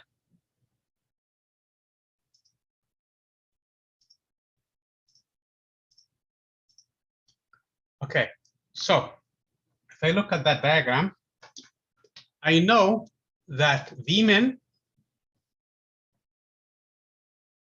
Oh, no, I can't write in here. I have to move it. So I'm going to stop sharing because I have to move it to the other screen because I can only use the. And let me then move the. It's a lot, isn't it, today? Yeah, it is. Sorry. So let's finish this quickly and then we'll call it a day. Is Okay, this so- lab like, are we working on it this week and next week, or is it just this week? No, it's next week only. Okay, because this is actually preparing us for the exams. That's why it's important. Okay, so let me share this one. So let's do this one quickly. Okay, for this cycle, because it says we have Vmax is given. It says we have Vmin, Pmin is given. And it says we also have TH and TC. All of this are given, okay? So that is what is given from this worksheet. We don't know what Pmax is. So we know from the graph that Pmax times Vmin. Pmax times Vmin is equal to nRTH. That's true. We also know Pmin times Vmax is equal to nRTH. In other words, because it's the same isothermal, okay? Also, we know that Pmin times Vmin is equal, those are the equations I'm supposed to write anyway, nRTC. It's clear from this equation, since Vmin is given, TC also is given, I can solve this equation quickly and I find Pmin. I'm sorry, I need to find Pmax. I don't need to find Pmin. I need to find Pmax. So what I'm going to do is take the ratio of these two expressions, equation 1 and equation 3, if you like. Take the ratio of these two equations, and I'm going to find Pmax over Pmin. Obviously, the Vmin and the Vmin cancel, is equal to nR cancels with nR, and I will be left with TH over TC. Here, I have solved for Pmax because they want us to find Pmax in terms of what is known. It's Pmin times the ratio of the two temperatures, TH over TC. Okay. In other words, Pmax is more than Pmin because it's clearly from the expression from the graph that the pressure Pmin is less than Pmax because this one is 400, this one is 300. So Pmax is clearly equal to 4/3 Pmin. If I plug in the numbers, okay, I was not asked to plug in the number. We're supposed to find Vmin also. Vmin is also not known. Since we found Pmin, since we have this expression, I can solve for Vmin since we know what Pmin is. The minimum pressure, we know it, so we can find what the minimum volume, which is nRTC over just this pressure, which is given. And then we're supposed to also find the ratio of the volumes, rho, which is Vmax over Vmin. That ratio, I need to find it, and Vmax is given, Vmin is not. We've just solved for it. Okay, or if you wish, take this ratio directly from equation 2 over equation 3. Equation 2 over equation 3 give me that ratio because Pmin cancels, so I have Vmax over Vmin, which is just TH over TC. So this ratio is 4/3 actually. Okay. So this is basically what we're supposed to do with this table. We're supposed to do the calculations. So let me share quickly the table and we're done. So you're supposed to, knowing these things, find in here. Tau, you don't need to worry about it. Tau is already given. It's 4/3 in this case, okay? So you don't need to fill this thing in here.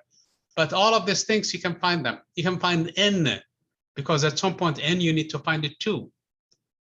And we have the equations everywhere in there that involves all of them. So you can solve for n, okay? Since we have Vmax and we have Pmin, Vmax times Pmin is equal to nRTH. And in this case, we have TH, we have R, we have Pmin, we have Vmax. So we can find n from this expression, which is Pmin times Vmax divided by R times TH. So we can plug it in here. So we have everything. Now we plug in numbers. 1,000. So we're going to plug in the numbers, and we found it. And now we'll fill in the calculations for the delta U, since we have all of those delta W, Q, and fill in the blanks for different. This is a 3-process cycle. Pmin fixed. That means this portion. Vmin fixed is this portion, and TH fixed is this portion. So those are the 3 different processes. Isobaric process at constant pressure, min, isochoric process at Vmin, and then isothermal process. And you're supposed to check just like the lab in there, and you're going to check for with a numerical. So here you do it symbolically, and now you do it numerically, okay? And that's the whole lab, and answer the questions at the end. It's been a long day today. So hopefully those who are watching the recording, they know what to do. And I will follow this one with probably messages, and hopefully everybody will complete their assignments. And stop the recording, and I will see you tomorrow afternoon.